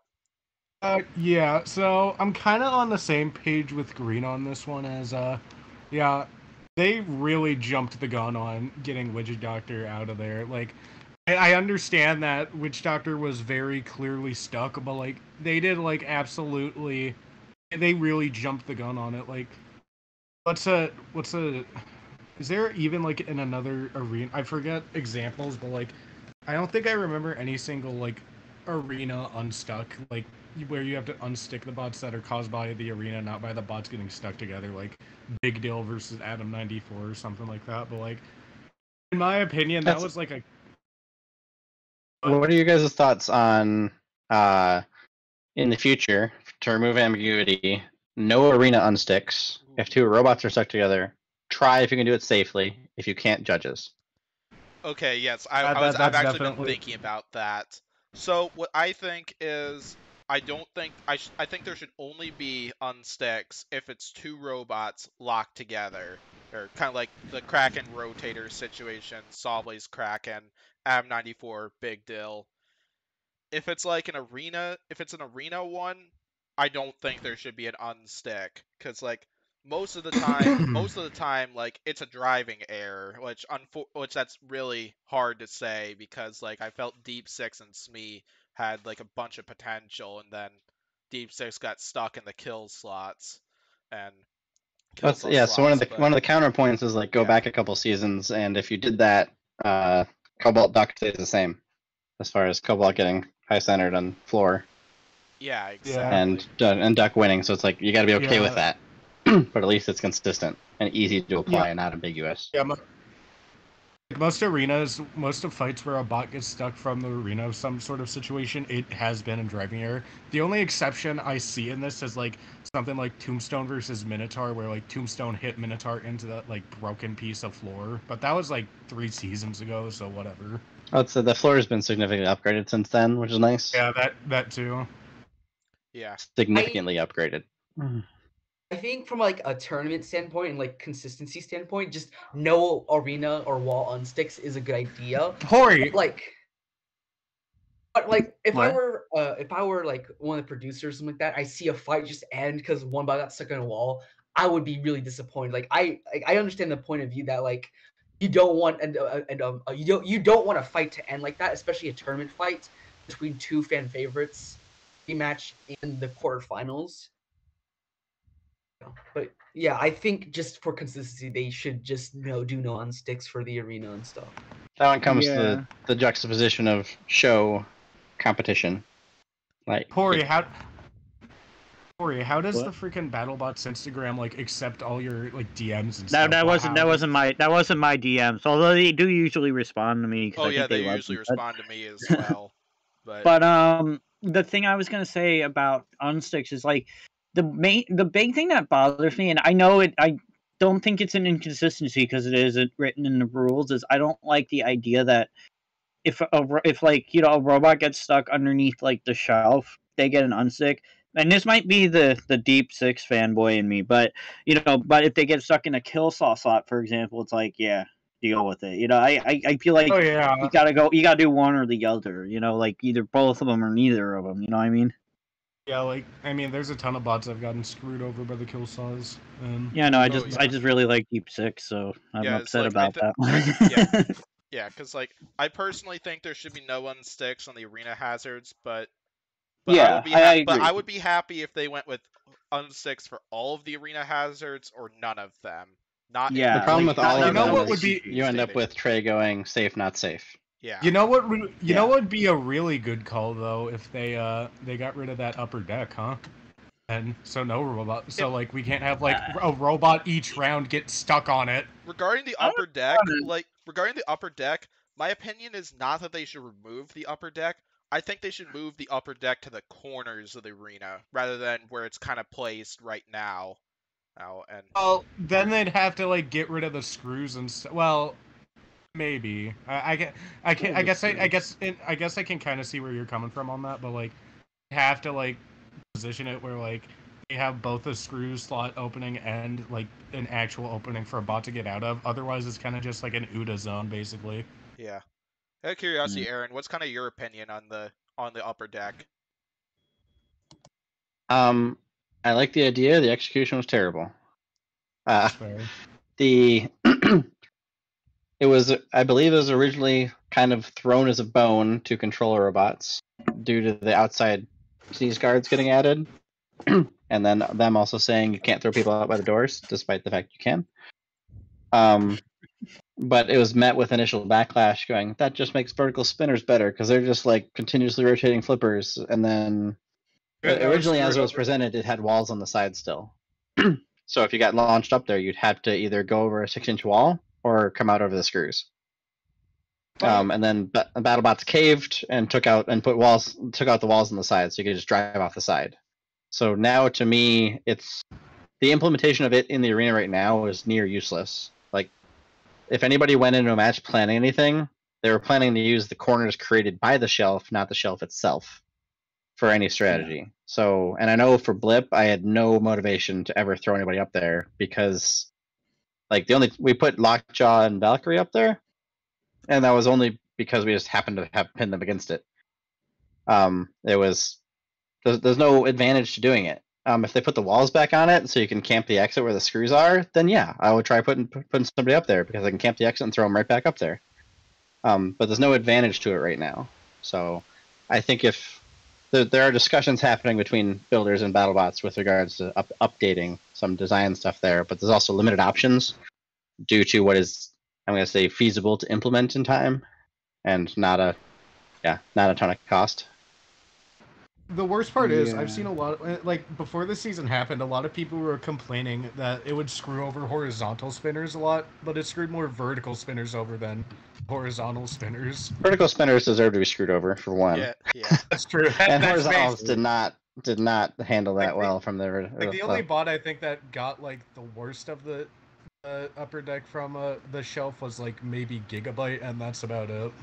I mean, you Yeah, got that like, dive bomb. Like that Gigabyte made had it a worth chance to it. escape too. Yeah. Like there was an opening that they did not really take. They tried a box and uppercut and did not turn out well. Although we did get that classic huge climbing up the shelf thing, so like I Yeah. mean take it for what it's worth, I guess. It also set up Mammoth. It set up Lucky for that wheel snipe on Mammoth. That's true. Too. That's based. The shelf for me is like I actually am more of a glass half full kind of guy with this. Like I think there are issues with it, but I think if we hit the point where like the robots have adapted to it, like seeing like like Gigabyte like box rush you from the shelf like Tantrum, like that was sick. Like that was That like one, one of that my one's favorite funny moments. because people keep giving Gigabyte credit for that. Dylan decided to drive in and try catching it. Like that was entirely Dylan's choice. Yeah. Oh yeah, I mean it was just a fun moment in general. Like it was like spectacular and a terrible decision. when we saw that the shelf was a thing, we were like that the big thing we wanted robots to like do like dive bombs off the shelf and stuff. We want to see like a huge like do a dive bomb onto a robot off the shelf. Like that would be a dream come Yeah, you true. want the Like that's what WWE I want to moments. see. Yeah, that's what I wanted, but I don't know if given like all the drama involved with the shelf, I don't know if it was worth it. But I mean, I guess if they're not going to get rid of it, we'll just have to see if like robots build strategies around it and stuff, and we Yeah, my current hope is they suck 4 feet out of the depth and bring it back towards the back wall, or push it back so it's smaller. Yeah, that's And what I doing like. doing that opens up would make horizontals happier. But at the same time, I also want to have them put the walls back on. Okay. Because in my opinion, like then I would actually try using it intentionally. Yeah, definitely. Because it'd be an advantage to doing so. So that's where I'm hoping it ends up. Yeah, that'd be incredible if we got to see it happen. Yeah, we've seen some good moments from the upper deck, but I gotta go with Aren on this one that I don't think exactly was executed plan, but I'm also against, and Bunny was always talking a lot about this, that apparently you guys only got notified about it like 30 days before, and that was the worst part of the implementation. Yeah. I think it was 2 weeks before the event. It's like, and then we didn't see what it was until like a week before. It was stupid. Yeah, and that especially sucks for like horizontals who, didn't really have much time to prepare for that. Because I feel horizontals have kind of been like one of the most vulnerable robots to the upper deck, just because there's so much less space that they could use to spin up their weapons, and that might explain why not many horizontals made it that far. Like, yeah, Gigabyte still hits really hard. Oh yeah, hands down. Yeah. I suppose you would know that better than most after the Tantrum. Yeah, never had anybody punch through armor like that. Yeah. Oh, yep. Yeah. So, anything else on the upper deck or Spin? You want to talk? You Okay. want to talk about Minotaur Witch Doctor? I did collect my thoughts. I basically just repeating what everyone else said. The judge's decision, I will hold my thoughts on that, but I did score for Witch Doctor initially. I do think they jumped the gun with the count with the unstick. Aren, I have a question for you. How much do you know about the unstick? From what I heard on Discord from Alan of the Cobalt team, the unstick was called before Minotaur got off the shelf. I'm wondering if you have any info on that. I'm just gonna refer to you what Minotaur and Witch Doctor posted themselves. I don't have good footage of that as far as being able to make any other statements, and saying anything without knowing would just muddy waters. Okay, I'm just gonna assume what I heard was true. Dangerous. I don't remember if they said it in the post. But yeah, they did jump the gun like really early. I feel like if you're gonna keep the if you get stuck with an unstick, if you keep that, there needs to be a set amount of time of like how long you're stuck before they do an unstick. I think 20 seconds was what what's said in the rules, Yeah, but they did 20. not stick by that. Yeah, it Yep. seemed like everything else was every other unstick that at least we know of was reasonable, but that one they definitely seemed to jump the gun on. And yeah, my parents who came to visit over the weekend, because I actually had a band concert just yesterday, and yeah, they were talking about how they were questioning why Witch Doctor got unstick like that, but then Whiplash didn't, and it's just a lot of consistency type things and that we've been discussing here. And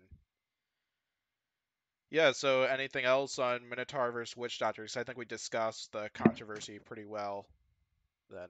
I'm so No, pissed about but that, by the way. I have an important announcement. What you got? I won a 3-pack of one of those 3-pack blind packs of BattleBots mini bots from back in the day. It's gonna be exciting. Will I get a Chrome bot? I don't know. We're gonna find out. That'll be fun. You got anything, Civilian Art? Because I think it sounded like you were about to say something. Okay, so I'm assuming nobody else has anything, so let's go ahead and get to the next one, which I'm sure most people probably know what fight's coming next. Oh boy. Oh yeah. Oh. Yeah. Controversy sure likes to continue in this episode, so Ben, should I ping Mantine? Sure, go ahead. So yeah, Tantrum and Hydra. Yeah, I'm prepared to get roasted. Um, This is inevitable. No matter who is here, I'm there. I'm gonna get like, yelled at. I couldn't find a better word. Like the only thing I gotta say is the only thing I gotta say about this is I'm really surprised how like I thought it was a really close judge's decision. I can kind of understand why they went with Tantrum for this one, but I was really surprised that this one got so much hate and within the Reddit, the Facebook, even the comments section for a few Battlebots posts. And yeah, because like 1.6k comments on a Battlebots post on Facebook, primarily on this fight. Like, that's nuts. And yeah, so I kind of want to hear Aren's thoughts. What's kind of strategy with taking on Hydra here for Tantrum? Well, I mean, it's one of those sharpen the tips as much as you can. Front end collision's probably not going to do great. Throwing the menu out, see if it actually behaves this time. It didn't. And yeah, well, like we knew he camped as far as sit and point. So it's do that, and if he goes for a jab and hits a floor seam, try to capitalize on it. Like that's before the fight side of stuff. We know Tantrum can go flying and be fine. We're pretty confident in that side of stuff. So it's like, all right, try to create the openings to make the hits happen. Of get him to fire slipper and miss, and dive in before it goes down, and yeah, generally trying to force an error, which is always difficult to do. And it did work. Did seem to work a few times because I think Tantrum did get a bunch of big opportunities just because of like a driving error that Jake made during that one, whether it's like timing the flipper or yeah, there's any number of little tiny things that could have went. And yeah, any number of times a little thing could have changed, and it would have easily went the other way. And I mean, honestly, you could play the match again, show it to the same 3 judges again. I could see it going either way. Yeah. So without talking about the judge's decision here, I want to hear everybody else's thoughts on the overall fight. Then. This fight kind of like had me a little scared. Like, I really thought Tantrum was gonna like get like outed like in the first like few seconds, but I'm glad Tantrum like put those comeback shots on him a lot. It was a fun driving match, fun fight for low ground. It would be a fun fight. It's just a fun fight overall to watch. There's controversy in it, so it's a classic fight immediately. A classic Waiachi bot fight specifically, just because of that. I really love this fight. One of my favorite things about this fight is Hydra's and Tantrum strategies just canceling each other out. Because what you have is Hydra just sitting and like waiting for Tantrum to charge, and we have Tantrum just not being too aggro and just kind of circling around Hydra, waiting for it to make a mistake or just get an opportunity to get to the side. I just love seeing that because like other people did not like that. They want to see engagement. I just really like seeing these two bots just strategically clash. It was really fun to watch. Hydra's flips, impressive as usual, though not as often as other fights. And I like seeing Tantrum pin Hydra and get up all in its grill and just punch its tongue out. That was not out, but like just punch its tongue. That was fun to watch. I really hate how the controversy and split decision is just gonna overshadow how great of a driving fight this is. What you got, Pory, in this fight? Yeah, that's true. I mean, it was a fun fight. My favorite part was definitely when Hydra's flipper was up, Tantrum comes in and just starts like punching the flipper. Like that was definitely my favorite part. That was a lot of fun. I don't know what direction to go with the decision, but I wanted Tantrum to win, so we'll go that route. You know, Lean Tantrum I think with that's me. fair. Yeah, we'll just say Tantrum just because I wanted Tantrum. I mean, well, to be fair, I am biased because Hydra beat my favorite robot, so we're out Tantrum for needs blood. numbers. Tantrum needs it. Tantrum avenged my boy, so that's all I needed. Yeah, so I'll go ahead and talk about what I thought of the fight, and then I'll talk about what I thought of the judge's decision. I can hear everyone else's thoughts on this one, including Aaron's, because I know, Aaron, I know you posted earlier, or talking about the judge's decision, and we might as well hear from you here as well. So, yeah, in terms of the fight, I loved the quality of this fight. Like, we saw some great driving from honestly both teams, back and forth action, because we saw Tantrum go flying several times. Tantrum got several great opportunities and to deliver a punch and deliver some big damage. And yeah, it was 3 minutes of fun because like those both robots going for that spot in the finals, and that was incredible. I don't think we've ever seen a fight like that back and forth in the final four that I know of. And yeah, so it was incredible. So yeah, in terms of the judge's decision, though, I will be honest, I would have scored this fight for Hydra. As well, I do think Tantrum did win damage. I support that option. I do think Hydra won control. I would give Hydra the edge on aggression as well, just barely and stuff, because, like, that's really close between those two, I feel like, because, like, both of them were being incredibly aggressive throughout that fight and trying to get the opportunity to use their weapon on the other and just bring out all the opportunities. But I don't think people should get so salty about it though, because like it was so close of a fight in my opinion. Like This is far from the worst decision in oh Battlebots, yeah, and because anyone like who thinks this is the worst decision in Battlebots is just flat out wrong. yeah, Like Saw Blazers because versus like Razorback is by when far they did worse. when they did like the top 32 last season where Mammoth and Copperhead and Bloodsport and Don't Gruff, even get which me were started. both decisions I disagreed with, those two were What? decisions were Really? yeah, I did Really? disagree with both of those, but Gruff but versus Bloodsport? yes. Yeah, Oh, I okay, thought that one should interesting. have gone to Ah, Gruff, but the thing is dumb. like nonetheless though, all three between those two fights and this one were so close to where I don't care. I don't care that Tantrum advanced in this one. I'm not going to make a big deal about it because they were all super close, and I can see the Yeah. argument for why people would think it should go the other way. So I think the main reason people got all salty about this fight is because Hydra probably would have a good shot at beating Witch Doctor again, and if they did, that means that it would be the first season since ABC Season 1 that we have a non-spinner champion. So I genuinely am willing to believe that's the only reason people are upset about this decision. There's I've heard also a lot of people were talking about how Hydra got that many flips in, and I think also they were also talking about. I was hoping to ask Aaron about this as well. Might as well ask about it now. It looked like there was smoke coming out of Tantrum at the end of that. It looked like the spinner or stopped spinning towards the end of that fight. Like, did the weapon die at the end of that fight? So I'm pretty sure smoke was just tires. In this case, as far as we can get white smoke real quick out of tires. Yeah, I was curious about that. At the end of fights, they've had us do Twitch tests on occasion, and then I was backstage on this one, but from talking to drivers up there, they had them do one here. So outcome of that was good enough apparently, in terms of punch and spin, twitch. That's another thing I'd like kind of. I think it would be good to standardize from a clarity perspective, because in this case, that happened or has happened in fights before, but doesn't make it to the show. But being like matches over, you got 30 seconds to get back to your square and do a functional, and then whatever the outcome of that is, the judges just get to see it. That's it. Or like you get 10 seconds to go back to your square. Because yeah, we got people going, "Oh, the weapon's dead." I'm like, you don't actually know the state of that.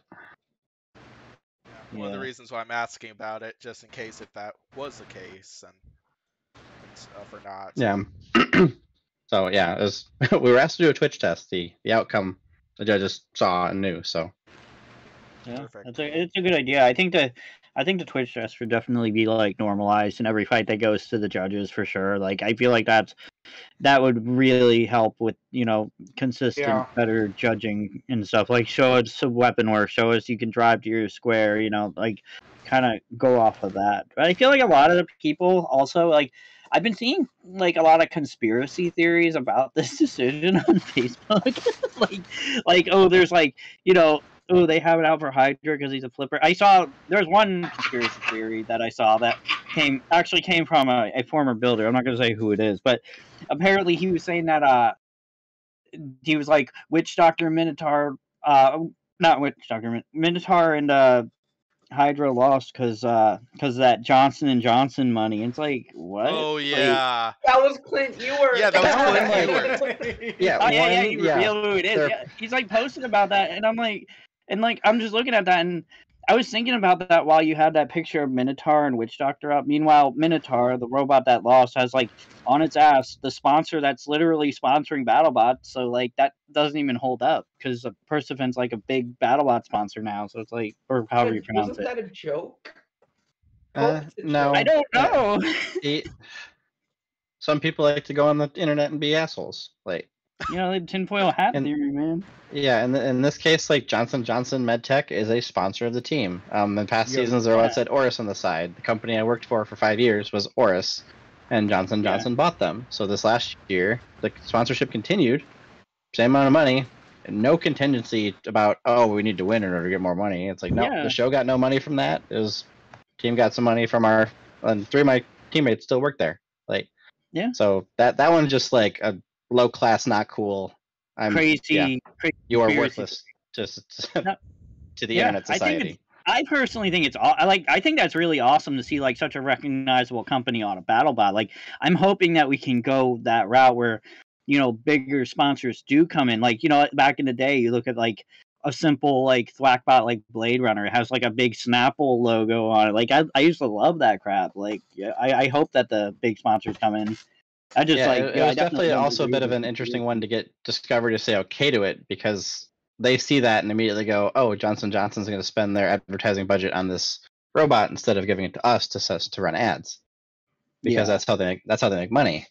So in this case, it was no, there are no marketing people involved in this decision. It is the director of engineering, or like the person running the company of building hardware in this group, supporting their employees. That's what's happening. And getting the name on the side also lets people go, "Oh, J&J has anything to do with robots? Oh, okay." Because they've done a very good job getting brand recognition for other things. In terms of Band-Aid, baby powder, vaccines, etc. So it's like, no, they also have people working on pretty high-tech stuff. Yeah, I think it's cool to see other people branch out. Like I definitely want to see more like different sponsors. Like if I ever build a BattleBot, I'm gonna go to I'm gonna go for like the most absurd sponsors possible. Like I'm gonna go like the local hot dog joint in my city called Yakko's, and I'm gonna be like, "Hey, you want to sponsor my BattleBot?" Like I want to go for like the really wacky sponsors if I build a robot. Dog robot, you should do it, Pory. Hot dog. Pory, when's the bucket bot coming? Yeah, when's the bucket bot coming? Well. See, what my plan for the bucket bot is probably just like I'm gonna hollow it out and just like put a kit under it because I have no experience with robotics, so like I feel like a kit is probably the best way to like start, and then I'm just gonna like enter it in that. So I'm gonna make it's a Mr. Bucket, like the kid's toy, like the game where you like shovel the balls and put it on top of him and he spits them out. I want to build a robot based on that, and then I'm gonna probably. My goal is to enter it into like Motorama. Probably go like 0-2 and it'll just be like funny. Like it's pretty much just like experience, like something for fun. Yeah, because like I mean, I started with a robot kit myself because I started off with the Viper robot kit and then went to 3D printed Antweight last spring Yeah. for I'm gonna this robotics club where we had a little mini competition of our own. So probably which is gonna really the do only like tournament experience I've got. So I'm probably gonna do like 3D printed robots like after my next competition, which hopefully comes in 2 months from now. I think is when David's planning on hosting it, but I don't know for certain. But hopefully that's June at some point. But yeah, I'm gonna probably do 3D printed bots after that competition if I do well again. yeah, so anyway, back to this fight then. Pory and Spin, I don't think we've heard from you on what you thought of the judge's decision. Ask I Pory a mentioned question it. real quick. Can Yep, go right I ask ahead. Pory a question? How does one Yeah. hollow out a bucket? Well, how do you Mr. do Bucket, that? the way the way Mr. Bucket works is it already has like wheels on the bottom because like the point of the game is like it's like a 90s like board game sort of like he drives around like there's like a little motor inside of it and he like drives around like circles and spits the balls out and then you kids like grab a little shovel and they shovel the balls in and you get your color and then you win. So all I really gotta do is take out like the the wheels and the motors and stuff and it just like replace it with like remote control sort of stuff. Yeah. Okay, so my thoughts on the judge's decision. I'm assuming Mantine's not coming, so I guess you guys will have to make fun of my opinions. Get off easy, buddy. Okay. I'm not gonna make fun of your opinions, because I'm guessing you're probably I gonna will. say you agreed with the judge's decision, which I thought Agree it with was the that judge's close to the decision. judge's decision to where I'm not going to argue. I hate how people are so like stuck on this decision. Like they're Team Hydra and they're sticking with it. They're like Hydra or nothing. They just do not. They're not open-minded. They just don't care about any other pins. They don't care about any other point of view. They just think Hydra was robbed and Tantrum does not deserve the nut.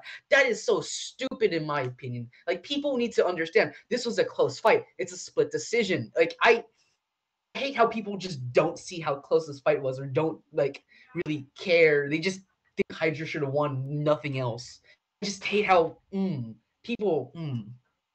But in terms of scoring, damage, assuming there's not some unknown damage on Tantrum I did not know about, I went 3-2 for Tantrum. Aggression, this is really tough to score considering both bots' strategies. I'm gonna lean Tantrum on the basis that I think their strategy and just how they switch strategies halfway through, being more aggressive and switching from just circling around and hoping Hydra makes a mistake and baiting their weapon to just going head on. I think their strategy is more active in my opinion, because like Hydra is sit and turn, whereas Tantrum's actively driving around, trying to find an angle to attack, going in, running away, and then baiting to try to get them while they flip their weapon. I think that's more aggressive. And I'm not gonna count weapon usage because I count the punches and flips, like I'm not gonna go back, count every single punch and flip. I'm just gonna assume it was equal. Someone actually, I think Nick did this. He counted the engagements, not weapon usage. Oh, yes. He counted engagements. Tantrum technically had more engagements than 11. Hydra did. Yeah, 11 and 9, I think the total was. So Yeah, in he was theory, talking about that how would. Tantrum had more engagements, but Hydra was a lot more successful with most Here's of the thing. I don't think theirs. the success of yeah. your engagements necessarily matters that much. Oh, It's yeah. just, are you engaging? Yes or no? And Tantrum engaged more. That's just the bottom Plus, line of that. I feel like severity is I feel like the success of like the engagements kind of like affects like more of the control category rather than exactly. the aggression category. If you kind of get what Aggression I'm talking is- about there. Aggression is kind of like the setup, and like control and damage is kind of seeing where that goes into play for that. Another thing, like boldness, severity, and frequency. Tantrum wins frequency because counted. And then boldness, Tantrum just drove straight onto that wedge, despite knowing they would lose ground game, or like if they might Hydra would probably win ground game. Like they halfway through, they switched strategies and became more bold. Hydra's strategies just at heart is not aggressive. They may engage, but they're not aggressive. I lean Tantrum and aggression. And for control, okay, hear me out. This is where I get really spicy. This is where I get really spicy. This is where Green takes back what he said about trashing my opinion. So I'm gonna say Tantrum was more controlling, because how I interpret. I kind of want to hear you out on this one. Yeah, because how I interpret Hydra's flips, because like flipping is not control, in my opinion. Well, it is control, but I don't think you can score control just by using your weapon. You have to follow through. You have to do something other than just put him in the air. For control, you have to move your opponent and yourself to a more advantageous area in the arena. Tantrum did this by moving them to the corners, I think twice. Hydra kind of just flipped and then backed off or ran to a seam, and they couldn't really follow up. They couldn't just move him towards the Uda zone or anything like that. What they did was they stayed in the middle and they flipped. That's not good enough for control, in my opinion. I did. Well, first of all, I disagree with all the comments about Tombstone and Team Hardcore Robotics. Second of all, Spin, I would trash on your takes, but in all fairness, Huge did already, so I don't need to. Oh yeah, where's Civilian Arcs going with that one? Like, I just think Tantrum did more actual control. Because like in my opinion, what Hydra did would be the equivalent of a crusher or grabber just grabbing their opponent and just not moving anywhere with their opponent. They're just sitting there grabbing them. Sure, that is technical control. You're not letting your opponent do something in that time, but you're not doing anything to advance your situation. You're not ramming them to a wall. You're not pushing them into the screws, using arena hazard, or anything like that. You're just simply not having them do something for a moment, and that's not increasing your situation or showing your dominance. I guess it would be showing off your dominance. Your opponent can't do anything that time, but it's just not anything because you're just stalling time. I guess that's not the right words, but like you're just not doing anything to advance your situation, and I don't think that's control. Gotcha. Pory, I don't think we've heard from you what you thought of the judge's decision. Yeah, I mean, I mentioned it a little bit earlier that I'm not sure what direction to really go in. I was just gonna go Tantrum because I wanted Tantrum to win. Oh yeah, I do. Avenge the Frog Boy. But I mean, really, this is one of those decisions that like legitimately could go either way. Like there's an argument to be made both ways. Like I don't think like if Hydra would have won, I wouldn't have been like I disagree with the decision. I just would have been like, no, Tantrum was supposed to avenge the frog. That's just how it is. But yeah, I mean, it had to avenge the Robot and Black Dragon. So yeah, he had to avenge me and Green's favorite robots.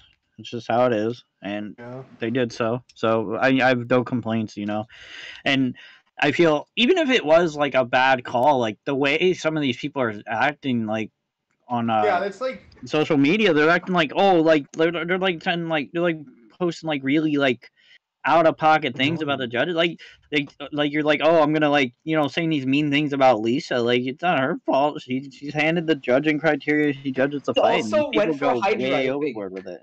I could probably name it. What's that, Spin? Didn't Lisa go for Hydra in the decision? She did. Yeah. She did. Yeah.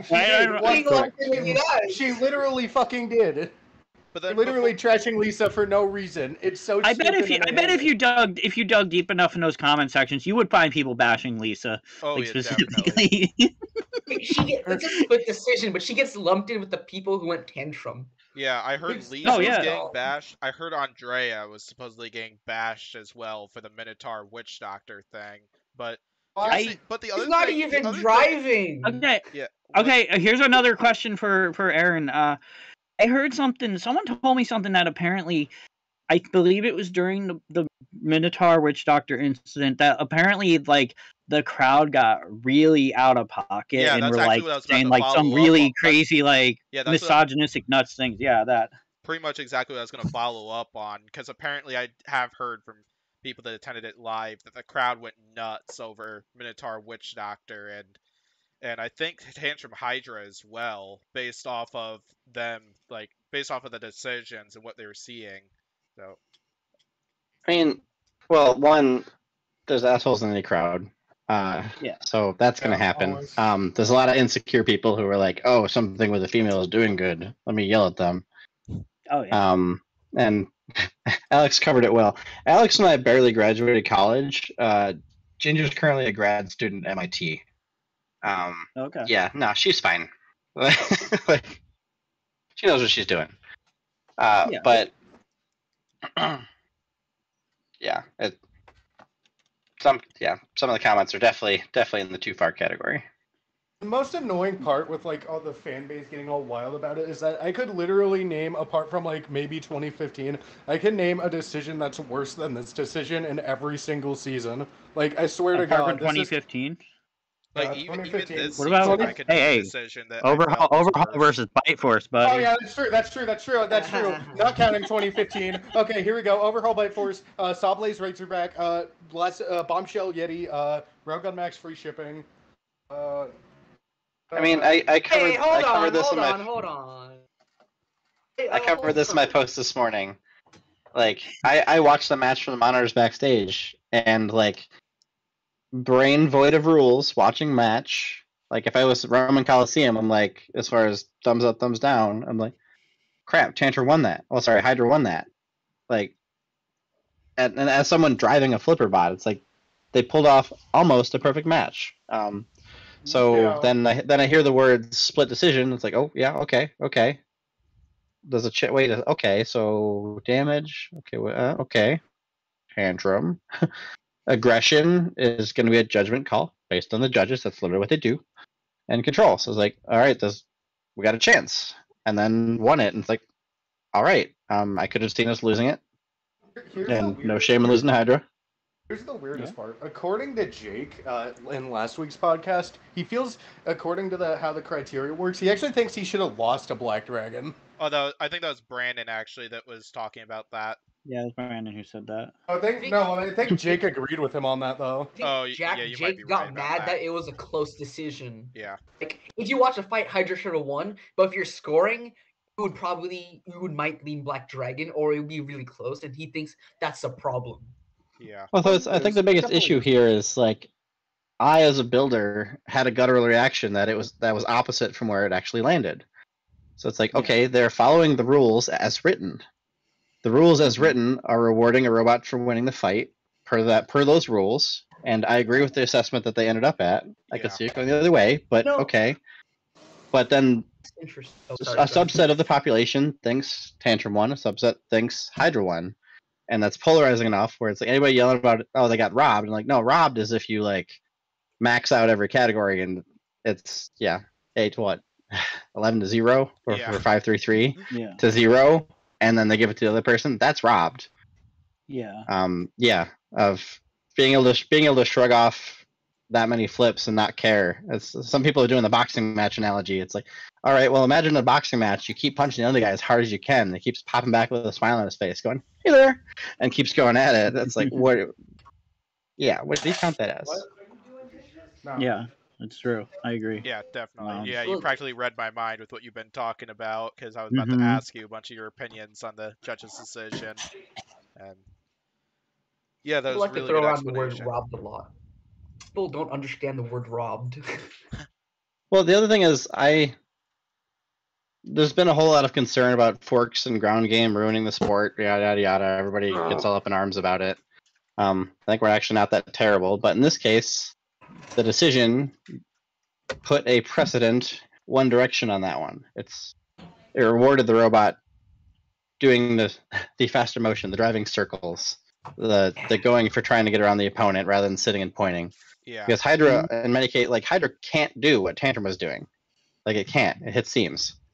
Yeah. And this is actively penalizing them for that choice. Everything's a trade-off. Yeah. So it's like, I think we talked about this in the questionnaire, and like, they shouldn't ban forks because like, Battlebots is all about trial and error, and like, if you make like a weird fork call, like for example, Endgame Hydra, like, okay, Endgame probably didn't make the best choice in that fork call, but they still won, and they learned from their mistakes, and they made the round of 16. So. Yeah, exactly. Yeah. Also, with regards to like getting stuck on the sauce loss from the earlier conversation, we went, this would be easier to not get stuck on them if we knew how big they were. And then we asked Trey, and he sent us a picture with a tape measure, and we now know how big they are. So anybody building next year knows now how big saw slots are. Yeah, because didn't they It's like, abruptly what? change the How width big of are it they? without telling anyone, or with very little notice? They expanded the them in order to shoot pyrotechnics? sparklers through them. Yeah. Yeah. Yeah, so I think we probably covered the basics of the judge's decision then. Was there any major Yeah. damage for Tantrum after this fight then? The rolling loop in the weapon is worse for wear, but was still intact. It likes to get eaten a lot, but functional enough. Yeah, So some wiring tweaks and stuff for the next fight, but it was nice to not get chewed on, definitely. considering the previous fights were Rotator Gigabyte. Oh, sorry. Oh, we dodged through Cobalt, Yeah. but Rotator Gigabyte were real rough. The other nice part here is well, Blip did get knocked out, yes, but that also means we had 16 people who knew what they were doing to then get Tantrum in tip-top shape as far as focusing. Oh yeah, definitely. I'm pretty sure that makes for the second largest combined team with Team Robotic Death Company on top, which you both beat. So which you beat both of those bots. So Yep. Yeah. rolled. So shout out to John Malednik Pretty and base. Matt Maxim. Oh Yeah, yeah, they were very definitely. nice. We did have John Maladnik and Matt Maxim on a previous podcast. It was awesome having them here, and Yeah, they're was on pretty my cool birthday. guys. yeah, was on my birthday. It I'd was love cool. to have both them on another podcast. Get them on my birthday again. That'd be cool. Yeah, that's true. We did. Yeah, the exact day we had Matt Maxim on was Civilian Arc's birthday. So yeah, True. that podcast rocked. And yeah, so any other questions for Aaron on this fight? I have a No, I'll have question. questions later. What I you have a got, Spin? question. If you don't mind sharing, how did you score this fight? Out of curiosity. I ended up with the same. I did give them 2-1 control. It was close, but I count having a robot in the position to deliver those flips that many times is why I give it to him. Yes, Tantrum did redirect them to the corner twice, but they were able to capitalize on winning the situation enough times. So I still give them control. I give Tantrum 2-1 aggression and Tantrum 2-1 all 3-2 damage. So basically what Jason and Derek thought. Oh, okay, cool. Yeah. Shout out to Jason. He never misses. Yeah. So Derek is my personal favorite judge. I tend to. No, agree with I him love on Derek. this. Derek was very helpful when I had questions about his obscure BattleBots 5.0 ant weight. So shout out to Sick. Oh, Derek. yeah, that's right. He did. Derek's a control Derek's kind of current guy, project- and I respect him. Derek's current personal project is making a hybrid Nissan Leaf. ooh. Wait, Ooh. what? AKA he's putting a motorcycle engine in the back of a Nissan Leaf. Oh, That's Hell awesome. yeah. It's that's just so goofy. cool. That's honestly Derek's always awesome. been a very ambitious guy with his projects. Yeah, hands down. Builds cool robots, and then that's an awesome project to have there. So yeah, any other questions for Aaron about this fight, or should we go into Witch Doctor Sawblaze? Oh, let's talk about that. Yeah. Oh yeah. A fight that actually isn't controversial. What? Oh This yeah. fight's so good. Oh yeah. Bro, Here's the I thing swear to God. here's the thing that really surprised me about this fight. Chris and Kenny said almost nothing about the fire that was going on in Sawblaze after that one. Which I kind of find odd, just because anytime there's even smoke coming out of a robot or something like that, Chris and Kenny are on it. But then that wasn't exactly the case with this situation, but yeah, anyway then, Witch Doctor, an interesting strategy for this one, because we're used to the dual disc vertical spinner, single disc for this one, and Holy Jesus Christ, that thing packs a punch. yeah, this one was going to come down to a driving battle, and Mike lately won that driving battle, definitely, as he had, yeah, definitely some amazing driving tactics by him. I think is what led Witch Doctor to victory in this one. Well, that so. and Sawblaze hit a floor seam real hard, Yep. got turned. Yep. That Classic too. Sawblaze moment. Hit a floor seam, lose the fight. Yeah, that's what happened in the end game fights. Kind of what happened here. So. And then the uppercut fight. Yep, that too. Well, I wouldn't say he hit his seam exactly. Well, definitely he hit his seam hit the after the floor. flamethrower explosion, but like the first hit though, the uppercut got like that wasn't floor seam. That was just a classic driving error by Jameson. Classic Sawblaze driving error. What a Sawblaze thing to do. Oh yeah. So, what's everybody's thoughts on this fight now? Why would Some Witch fun. Doctor ever decide to use the double disc when they have this thing? They need to permanently Personality. stay on single disc. Like, oh yeah, that's true. Personality, that's based. Like, they should stay on single disc because God, that was beautiful. Although, I still may be a bit skeptical because I think we need to see one more fight out of it with the single disc before I'm like totally on board. But like, dang, that thing was impressive. I've got a hot take. It would have been the same if it had double discs. You spin a big thing on the front of your robot, it's gonna tear some stuff up. Honestly, yeah, I agree with that. What about you, Pory, Spin, or even Aaron? Wade? Yeah. There's not much to say. This was just a brutal onslaught between the two, and like that was Witch Doctor is a beast. I'll be the first to admit that I've always underestimated Witch Doctor. I don't know what it is, but Yeah. I've always underestimated them. Like whenever I see Witch Doctor, I don't know if it's because of my tendency to always root for the underdog or not, but whenever Witch Doctor enters the arena with something like good, I'm usually like, yeah, that other robot's gonna win. And Witch Doctor more times than not proves me wrong. But that was just a beautiful performance, and I'm very happy that they did that. That was very fun. Yeah. This was Now that just Witch, oh, you go ahead, Spam. Oh, no. You go ahead. Okay. Yeah. Now that Witch Doctor is in the finals, maybe they'll stop giving him Rusty and Duck to fight. Well, Duck I can kind of understand why they gave Witch Doctor Duck, just because like Duck was hyped coming into this season, like even after their performances in that god. 2019. Like we didn't know at the moment that Duck was gonna perform like how it did. Terribly. Like it makes sense why Witch Doctor drew Duck. Like I wouldn't call that a gimme, since we didn't know how Duck was gonna perform at that point. Then so we have Rusty. yeah, Rusty I would definitely agree with. I think Rusty but- actually asked for that one.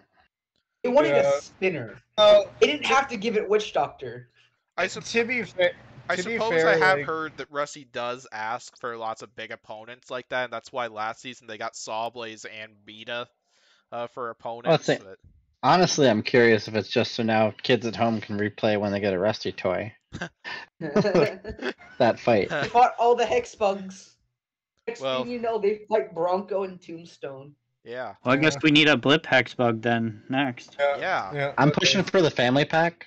Ooh. Nice. Oh. Blip and Tantrum really would hard. Blip and I'd buy it. Tantrum would honestly be a good combination for the platinum sets, because like Tantrum would be a really good platinum one.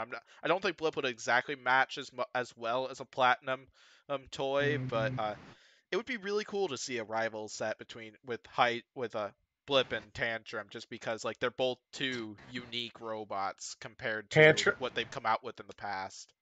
Tantrum versus third iteration of Witch Doctor Hexbug Platinum Rivals, since we need Witch Doctor.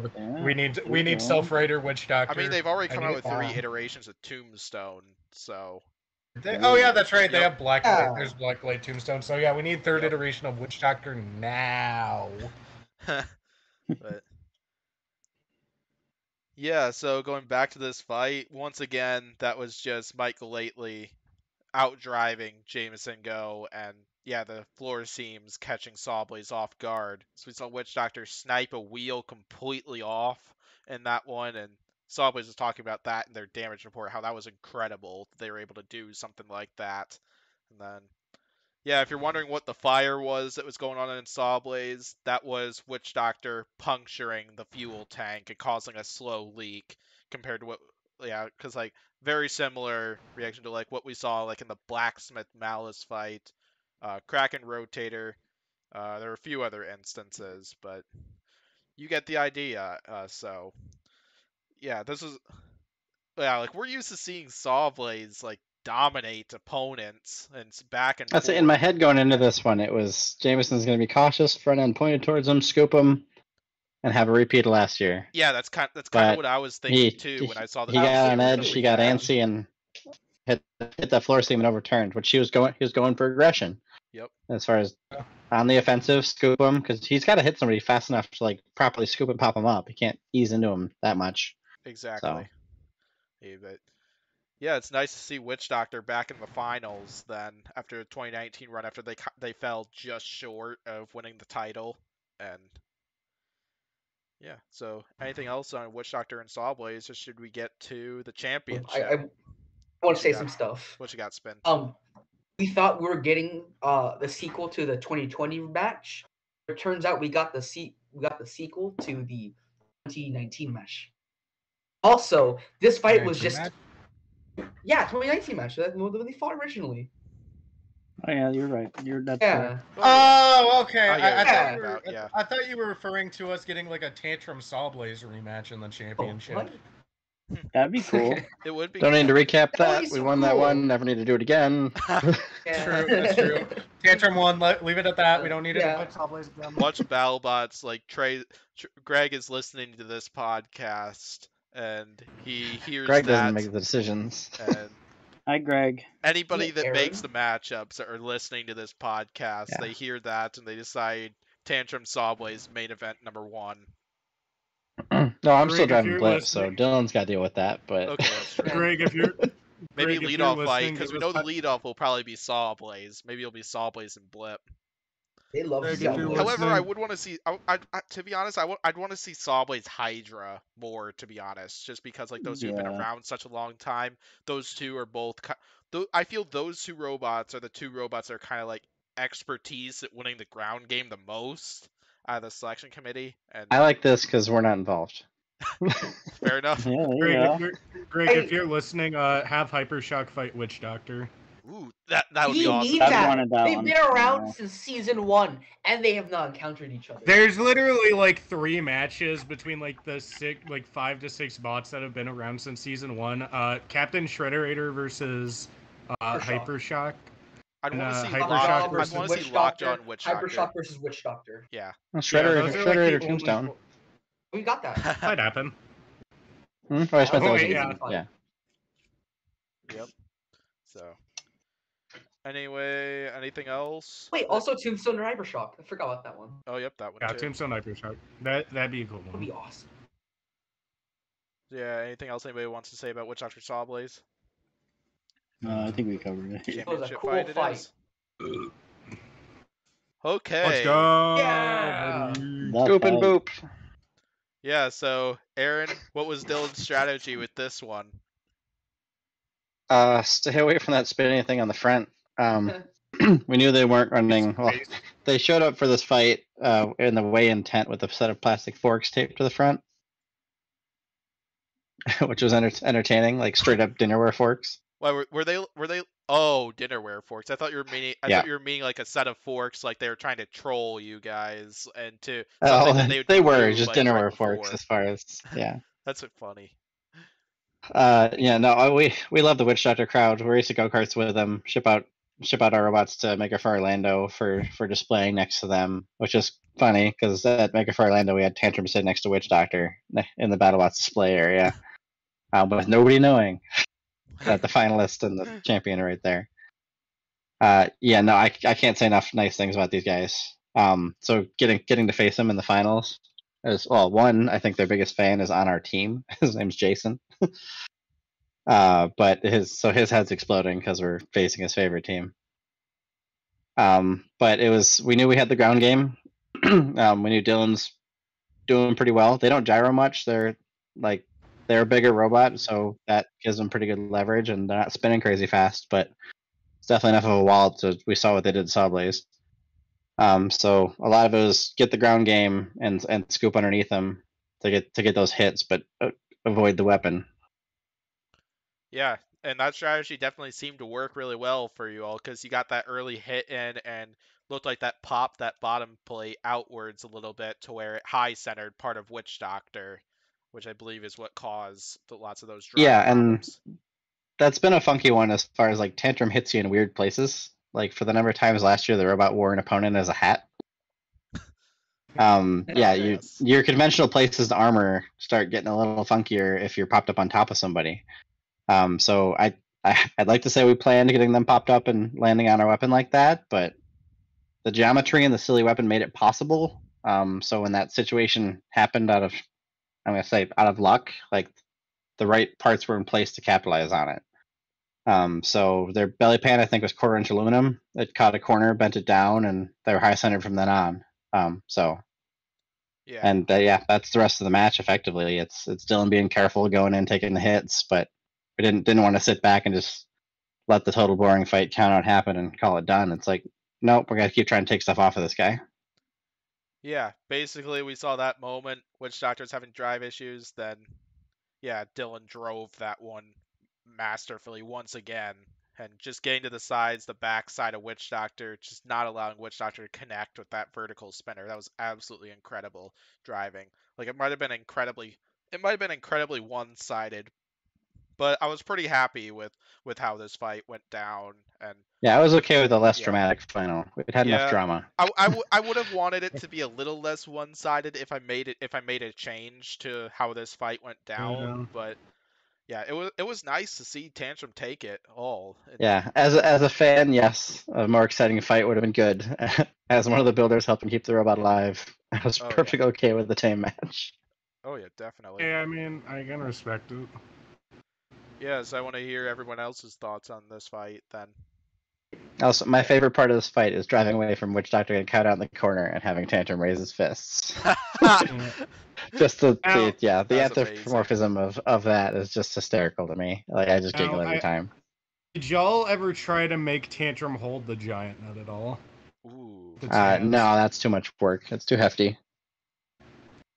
Well, we basically have to make a custom set of arms just for it, and yeah. And there's the giant nut right there. There it is. Woo! Let's go. So this is getting kept at the shop in Mountain View, California. So Alex is actually in San Diego, and Ginger's in Cambridge at school. Most of the work happens in the garage up here. So that's where that's living. But I've got it for a few days during podcast season. Oh yeah, definitely. That's awesome. Oh. Aren X. No. He's like, this is a nut. I'm leaving. A giant nut, and then he dipped. Look what I won, and he just like runs out. We were laughing about that. No idea why I dropped. It was funny though. Yeah, it was conveniently funny. Yeah, it was funny. Pory civilian spin. You three want to share thoughts on this fight? I just want to say, sorry. Yeah, you can go. Okay. Tantrum is probably my favorite champion ever, purely because it is so unique. Like, look at how it's built, look at its weaponry, and just look at the bot itself. It is so unique, especially in Battlebots. We have Vertical, we have Bite Force for 3 seasons. We have Tombstone and Endgame. All 3 are pretty basic designs, I'd say.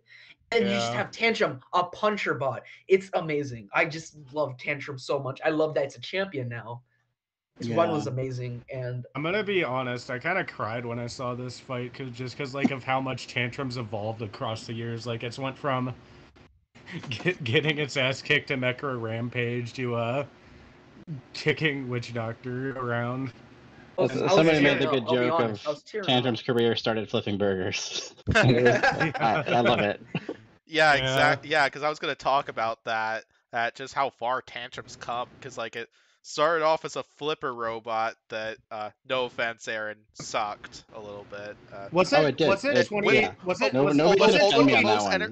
harder on it than anybody. Although I think the most entertaining moment of 2018 was when Tombstone shot Tantrum's fist into the glass. Wasn't 2018 Tantrum supposed to be a multi-bot team? Yeah, so for a bit of background there, I used to work at Vex Robotics, which is under the same umbrella as Hexbug. So me and a group of friends, after season 1, we got together to watch season 1 on ABC, and then put in an application for season 2 with a multi-bot called Insult and Injury. That was a multi-bot string flipper. And then we got a position, like we got accepted, but then Hexbug signed the toy contracts. We're no longer legally allowed to compete, which we knew was possible. It just sucked. And retrospect, it was good because what we had designed would not have worked. Season 3 Tantrum was better than what we would, yeah. So then I moved out to California, and then there was that year off in between, and then got the ping of, you still interested in building for this? And like, hell yeah, and started building. So season 3 Tantrum was the first ever combat robot we actually made. Like, at no smaller weight class scale, no nothing there, and it was ambitious, and as such did not get finished, was not tested, spent 2 weeks blowing itself up, but still made for good enough TV to let us back with something else. So yeah, and then continuing what I said, like, yeah, and then 2019 introduced the puncher concept, quite a few flaws, but got to see the potential in it. Yeah. That the funny one on that one is, like, we did that. It didn't go great at Battlebots for season 4. But like 2 weeks after that event, we went to China for King of Bots and had Boxing King, or Boxing Champion, which is basically identical twin brother with some small tweaks. And then proceeded to, like, we were one of the top 5 robots at that event, and we're cleaning up. We won 3 matches in a row without leaving the box. With that, like, literally turn the robot off, new opponent loaded, turn the robot on, go. No battery charge, no config change, no nothing. Incredible. That was my favorite moment at King of Bots too. So we came out of that one, and then between season 4 and that, it was okay. We know it's important now, and then had a lot of time to focus. Plus, then this whole pandemic thing started, so it's like, okay, now it's time to take the thing we built and practice with it, and we get to learn it, and up the learning curve we go. So, team's been great. Like, yeah, and then through all that, we got to see it turn into a major contender last season, and then champion this season. So, yeah, big congrats to Seems Reasonable for winning the whole thing. Yeah, that's awesome. Yeah, we were able to watch the finale in an IMAX theater with 280 people and 13 other teams. That's so cool. I saw pictures of that, and I was so bummed. I was like, I want to go to that, but there's not really any robots that are local to my area anymore. So like, there aren't watch events. Like the closest robot to me, I think, is Blacksmith, probably, because I live in eastern Pennsylvania. Like, we used to have Sub-Zero, but now they're a Texan team.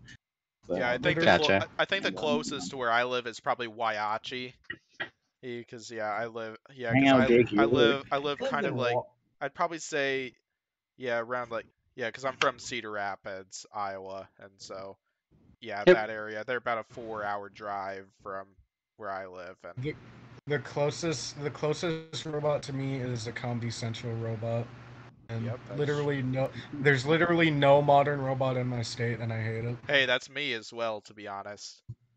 I mean, I will say one of the nicest things about having a watch party was we got to watch that with a large group of fans from the area. That, like, it was ridiculously positive, wholesome, great time. Everyone's supportive. Nobody's sitting there, like, fights are announced and there's nobody screaming, "Rob!" It's like, yeah, no. It's so it was refreshing to have that, and then go to the internet and go, oh man, people are crazy. Yeah.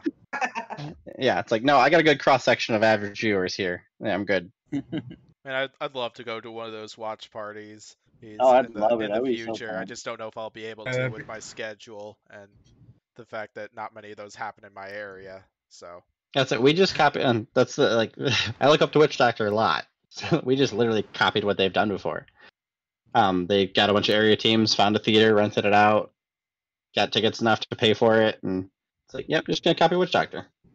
I'm just gonna build like a really crappy robot, and I'm gonna be like, yeah, all right, Pennsylvania people, come on out, rent the movie theater out, and just watch it. It's worked out really well, it seems. So. Yeah, the viewing party I think worked well enough. That's gonna be a perennial thing. So. Yeah, definitely. I hope us winning is a perennial thing, but that's a little greedy. And also, like, there's a whole lot of stuff that's got to happen for that to work.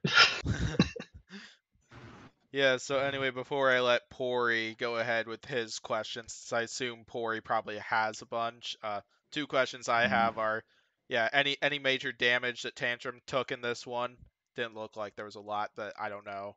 Oh, if The robot ate its own. It ate its own rolling loop, so the weapon stopped spinning for a reason in this one. uh, Oh, yeah, I noticed didn't it notice that, cut to a, be honest. it But cut its own wires, which Uh, was funny because we had him pinned up against the wall, and Alex asked Brian, the weapons operator, like, "Can you still punch?" Yeah, punch him. So it's like, all right. yeah, and then the second question I have is, are there any like improvements or design changes that you know of that are planning to be made towards Tantrum for next season, since Tantrum will officially be the defending champ next season? Well, we're just gonna retire now. So we're building a new version of it. There's a lot of things we did on Blip that were learnings from Season 5 Tantrum, because Season 6 Tantrum is Season 5 Tantrum updated, like retrofitted. So we're doing a full rebuild, and Alex is leading the charge on that one. And it's basically all focused around weapon reliability and consistency there, and then also just making everything way easier to work on. So ways to work on also includes like updating some armor mounting stuff, but like drivetrain and armor type setups are going to be pretty similar. So it's mostly focused around keeping the weapon alive every time, because I think, yeah, most fights did have something wrong with the weapon at some point, and the weapon's still responsible for the victory in each one of them as far as knocking people out and stuff. But we'd like it to, not have its status quo be something broke. I will Punch still admit works. that I will admit that Spin still works. Punch down. I will admit that it Yeah. definitely was better, because like last season definitely seemed like he has had some issues with horizontal spinners, with going weapon on weapon with those, and that causing damage to the spinner. Or because like I know you guys couldn't punch during the early in the Valkyrie fight, and then fusion, that weapon on weapon shot made the spinner crooked. It's And still spinning, though. Bloodsport I heard stopped. that. Which that's the thing. The biggest thing is had a hot between. take. The biggest thing was Yeah, steel channels in Mantine, you the missed weapon your rails chance to from roast 5 to me. 6. I'm only an hour late, boys. What's the hot Spin. All right, Spin. Tell us share your take. hot take on the Hydra Tantrum decision. I gave control to Tantrum. Let's try that again. What happened? I gave control to Tantrum. I had to make sure I heard that correctly. that may be the worst take I've heard in a while from this Finn. That's a new low for sure. Here's I got a question for you, Mantine. How many takes has Civilian Art come out with during his power rankings that are lower than what Spin's take right there?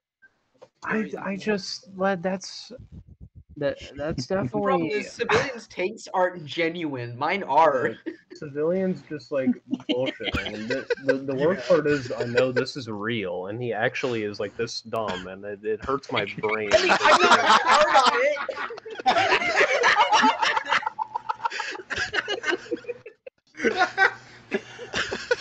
I don't.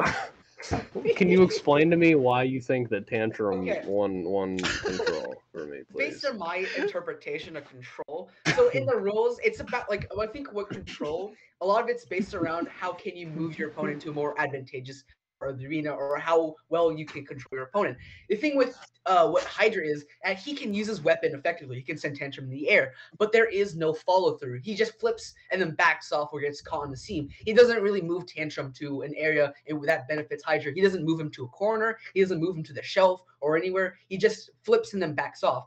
Tantrum, on the other hand, actually moved Hydra to the corner twice and pinned them and did move them somewhere that's more advantageous to them. That's basically it. Counter argument. I don't count just flipping someone as earning control points. You have to use your flips to actually help you. Here's the thing, Spin, right? The air is an advantageous place for Hydra to be, or Tantrum to be, if you're Hydra, right? See, because if they're not on the ground, man has they a can't point. attack you. You see. Yeah.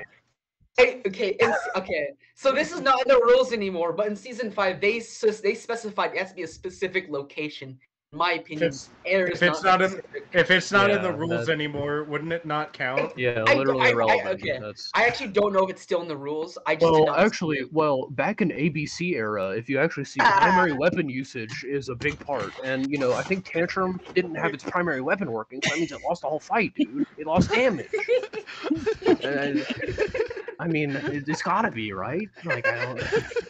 If we're talking about old rules, I mean, Tantrum wasn't using his primary weapon at the end, so I guess it lost 5-0 damage. I guess Hydra wins.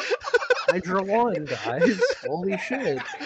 This one day this podcast is going to be infamous, where we get all these really reputable builders on, and we somehow embarrass ourselves on every single one. Like this is not the first time, Aaron. Like the one podcast we got John Mladnick on, and John Mladnick this dude literally joins the chat while Civ and Mantine are talking about like waifu pillows and stuff. Oh, wait a minute. That was only Civ. He was talking about body pillows. You were talking about it too. I was talking not. about it too, Mantine. My only claim was that body pillows were You were deplorable. arguing over And he who the said- best girl was.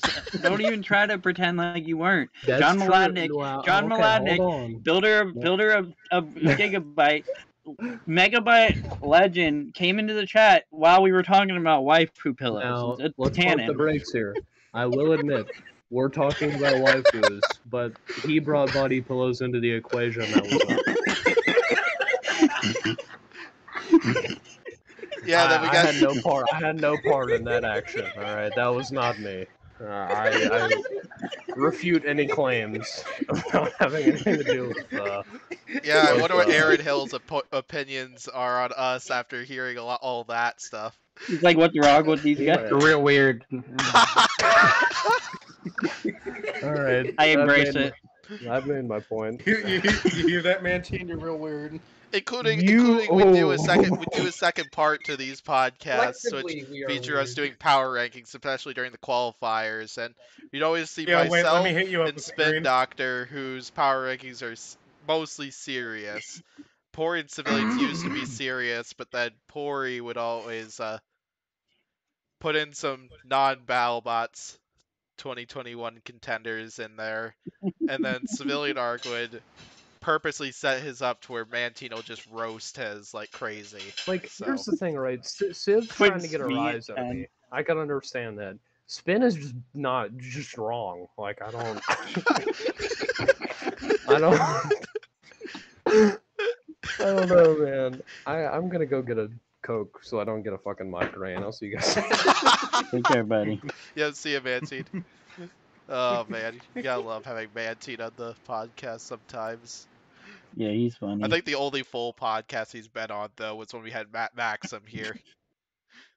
Yeah. That's it. I think I'm gonna follow his lead and take off. It's been good bickering, robots. Unless you got any other questions. Yeah, no problem. Yeah, you got any questions, Pory, for last second? Actually, my main question was about insult and injury. Like that was like my big one, and that was already answered, so Okay. that was convenient.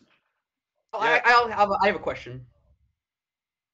If Blip made it to the finals, how would you fight Witch Doctor? Scope them and flip them. I feel pretty good about not taking too many hits from them, and angles and armor and stuff are alright. But it's definitely one of those. Yeah, I feel it would play the more cautious. I feel it would result kind of like the same as a little bit like Valkyrie, where you'd kind of like take like a few light hits and then could launch. I don't think I'd be as lucky yeah. with their weapon dying, which is funny because Seems Reasonable Robots are now 2-0 against Valkyrie for their weapon dying. We're 1-1 score wise, but their weapon dying for some reason or other. True. Like, yeah, I'm like, all right, I'll continue to like this favoritism via the gods of electronic speed controllers. So yeah, and then the last question I would have before you take off is, what do you think about the Tantrum and Gigabyte judge's decision? Because I know we did have a long discussion about that one during that episode review podcast. With where it fell, Tantrum had it. This was funny just because like Alex was with John Mladnick watching that, and John's like, yeah, no, we lost that. As far as the builder of Gigabyte's like, yeah, no, we lost that. Gotcha. I think that match also would have went very differently had the late start not jump start not happened. There was a jump start in that one. Gigabyte started spinning up early, and Dylan chased. But as soon as they noticed Gigabyte spinning up early, they pushed the button and raised all the whack-a-moles, the little posts out of the ground. So Dylan hit one of those at near full tilt, like 8 feet in front of the box, and it's in front of the starting box, and that bent the crap out of the beak on the front of Tantrum. Oh. And that pretty much turned Tantrum into a two-wheel drive. Until it got messed up enough that it let other wheels touch. But that's the reason Tantrum is just a drifty mess at the start of that fight. So that makes a lot of sense.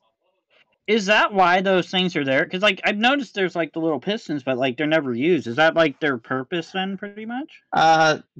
They claim they're arbitrary. They're meant to disrupt fights and mess with people. It's not just for that, because like they popped up in the Valkyrie fight for Blip versus Valkyrie. Just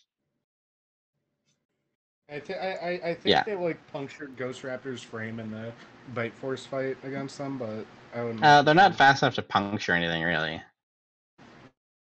They're just hydraulic. Burp, burp. Yeah. Incredible.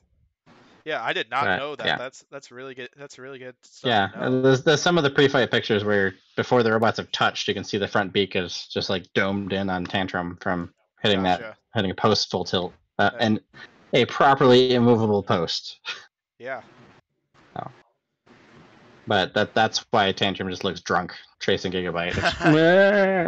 Yeah, that makes sense. Especially in the later end of the fight too, but. Which like the same reason, Blip lost a wheel against Hydra, Tantrum lost one against Gigabyte for some Loctite retaining compound popping free. It's like ugh. So always improving. Yeah. All right, guys, it's been a pleasure chatting robots. Yeah, definitely. Yeah, it was a good time. Thanks for coming, Aaron. It's coming. an honor to get to talk with the Battlebots 2021 champion. I can talk about robots pretty much indefinitely. Getting to talk about all these fights with you, and yeah, it's always an honor to get to talk to builders, and yeah, it was definitely a lot of fun getting to talk to you here. So. Yeah. Yep, and I will. Yep, as I have with the past few teams, plans to link all of Tantrum's social media info in the description, including the YouTube channel and stuff. So everybody listening here, you should all check that out because they do post recap videos, even though I haven't watched some of them. But as for the ones I have watched, they do a really good job explaining a lot of that, explaining like what happened in those fights, and I would definitely recommend giving those a watch because they do an awesome job, as I already said. So, yeah. We do the bare minimum job to talk about some things. Yeah, definitely. Record the Zoom call. Yep. Yeah. So thanks for coming. Thanks for coming, Take Aaron. care. Congrats on winning the giant nut. Yeah. Yeah. Congrats on winning that, buddy. Thank you. I'll pass it on to the team as well. Take care. All right. So, anything else on Witch Doctor and Tantrum, or should we? I you guys scared them away with my waifu pillow talk. Anyways, Ben, you go right ahead. Okay. I just want to say I love team reactions to wins. Like Riptide's win over Huge, one of my favorite post-fight interviews, just because of how energetic and happy the team was and elated that they beat Huge of all bots on their first win, and then seeing like the team, basically Dylan and Ginger, just be so happy, especially since both were new to driving this season. I think really like new to driving at Battlebots, and then just them getting like winning the whole thing was just amazing to see. Their faces were just made me so happy to see. It was just really pleasure to see a team just win. Yeah. Look at what Civilian Arc just DM'd me. What? Yeah, he sent me his top 32 plus 5 notables. Mantine would be hitting him hard for some of these. Mantine would kick the shit out of me. Here, I'll tell you what, tag Mantine, tell him to get back in here. I'll stream that quick before we close out this podcast. Oh, man.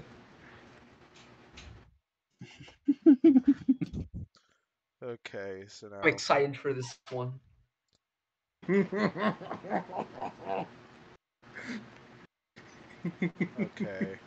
Let's click. Can you see it? Yeah, I see it. Let me see. Oh, sorry. I see it. Oh wow, very trippy.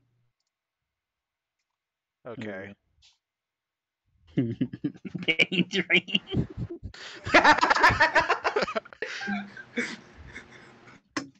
All right, I'm gonna be real with you, Civilian Arc. Pain What's Train up? is gonna make the semifinals. Here, I'm gonna try to. I'm gonna Um, set this up a little differently. I mean, I don't agree with you on that, but I mean, No, I'm Pain right. Train- It's gonna happen. Pain Train might make bracket next year if they get accepted. They're gonna make bracket. They're gonna make bracket. They're gonna go deep. They're gonna beat Hydra. It's gonna be really cool. Come on, Mantine. Look, Come on, Mantine. I disagree with all the comments about Tombstone and Team Hardcore Robotics, and I also disagree on that opinion, Pory. No. Wait, was Pardon My French on that list with a D? Yeah, I don't think I'll have any way out of the method I went with, so I'll just do that.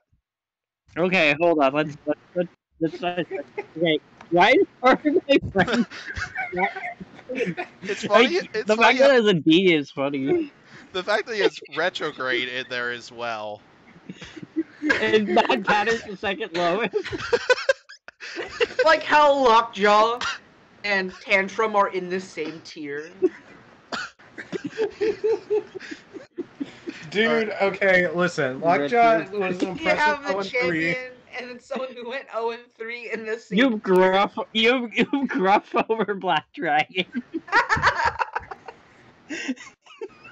Yo, Black Dragon's only good fight of the season was against Mad Catter. I don't want to hear it. You have That wasn't huge even above during Hydra. the fight night.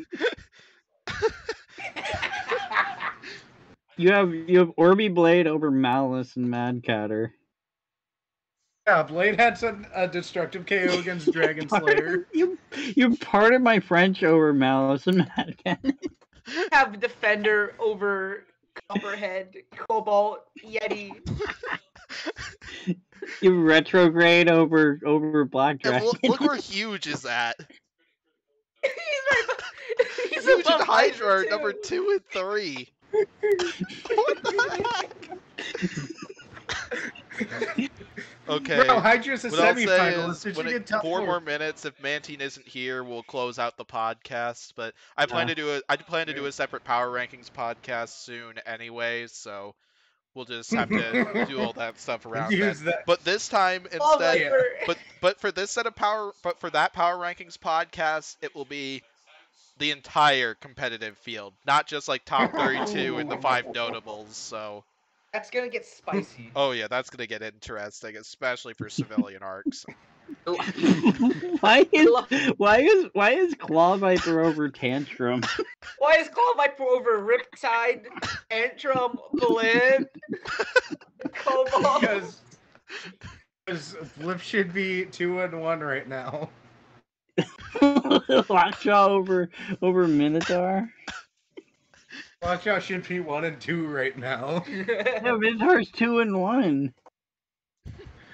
Yeah, against 2 bots that suck. No, Deep Six is going all the way. Yeah, Deep Six is on your list. What are you talking about? Yeah. That doesn't mean it. Deep Six is higher than Mad Catter for some reason. Yeah, because Mad Catter beat 2 robots that do suck. Hold on. Wait a minute. But you have Yeti above it. Yeah, because Yeti took on good bots actually. So why is Defender above Cobalt? because Defender had a tougher strength of schedule than Cobalt did. Wait. Yeah, based. Okay, fair. Oh wait, hold on. At least Defender fought and beat a bot that made round of 32. But why is Gigabyte True. at number Round of 9? Because Gigabyte should have beaten Tantrum. Okay. Why is Scorpios above a bot that beat it and made it farther than it in the tournament? Well, not even further. Well, at least they went to at least they made it to a split decision against the bot in the round of 32. Wait, who are you talking about? Okay, Scorpios is above Whiplash. Yeah, and Whiplash lost 2 of its drive trains for no reason in that fight. Oh yeah. Why is Valkyrie over Copperhead?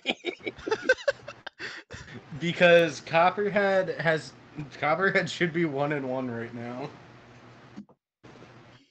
Okay, based. Okay. Why is Fusion on this list? Well, Because even though I would say Fusion should have been in one of the play-in matches. Because Fusion's the dark horse of the year according to Green, so I had to put it in.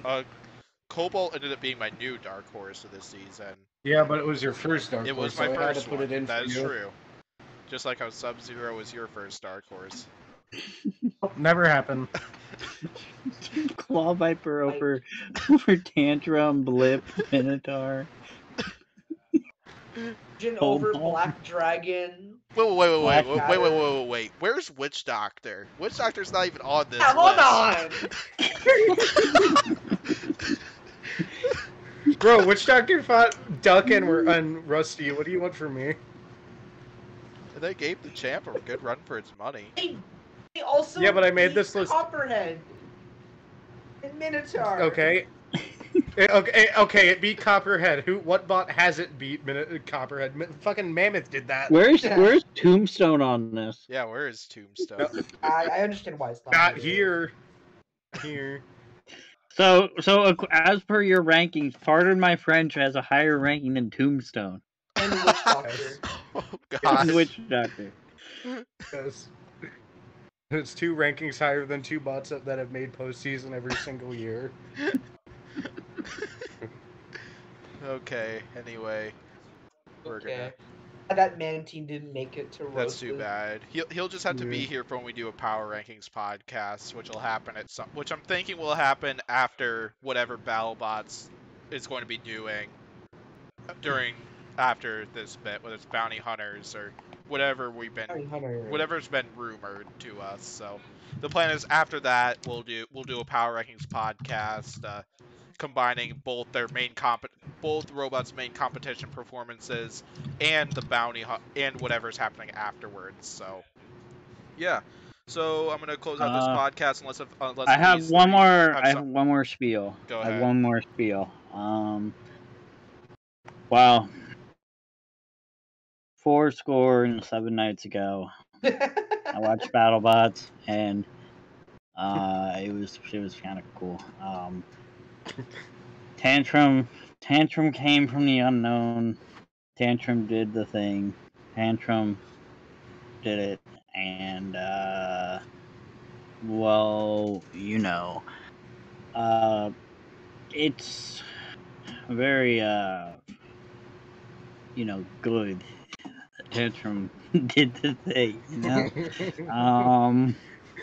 From an angry robot with a spatula that peed on the floor while fighting a cheeseburger. Peed on the floor. To its second fight where it lost to BattleBots legend Christian Carlberg in his octagonal horizontal spinner mecha rampage. To staying, fuck it. You missed it! Get it back up! Get it back up! Okay. Get it back up! What I'm gonna do is, Mantine, I'm only gonna give you like 5 minutes to do this because I get. Okay. He only needs 5 minutes. Yeah, he probably does. All right, I'm pulling it up. Okay.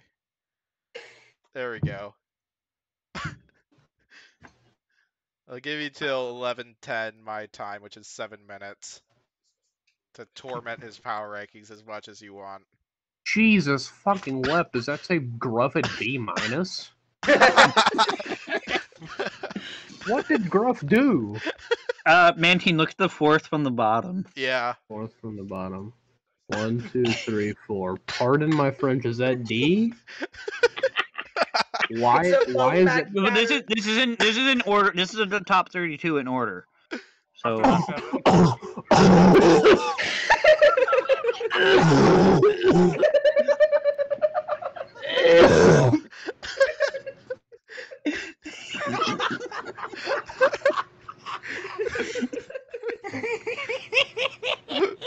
Oh gosh. Jesus fucking what?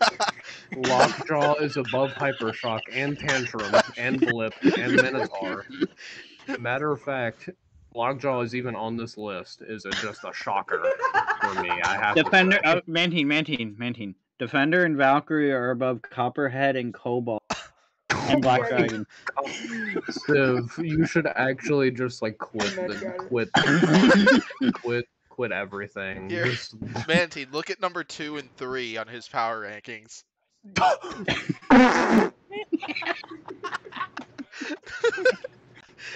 Sawblaze, after getting out of the arena in 10 seconds, is above the robot that out of the arena did in 10 seconds and went 3-0. Oh, by the way, Mantine, Retrograde is on the list. Oh my god, this is fucking... Why Fusion is is on this list. Well, Fusion I like. Deep Six is on this list. Why? Which doctor isn't on this list? Pain Train is on the list. Claw this Viper is is terrible. Claw Viper I is high can't. on this list. This is I can't. I don't have the capacity to even. This is like we've gotten to the point where it's so fucking stupid that like I can't even wrap my head around what I'm reading right now. Like there's like fucking smoke coming out of my ears. I'm like malfunctioning right now. Like I'm lost. You're washed. I'm lost. Huge. After crab walking for 2 minutes against a rookie, and who did it beat? Retrograde? Yeah, Retrograde, yeah. And then it Hey, got Retrograde's on the top 32, man, according to Civ. okay, yeah. Oh, of course, I forgot. So why is Shatter below like Valkyrie? And why is Shatter so low? Why is Pain Train even here? Because Pain Train almost beat Yeti. Why is No, it didn't. Base. I mean, let's be real. Let's be completely serious right now. Okay. Pain Train is gonna make the round of 32 next year. They're gonna make the semifinals. It's gonna be. I think you're. No. Jake roasted Pain Train. I think you're. I mean, yeah. Jake can call us when he has a robot that can actually drive on both sides.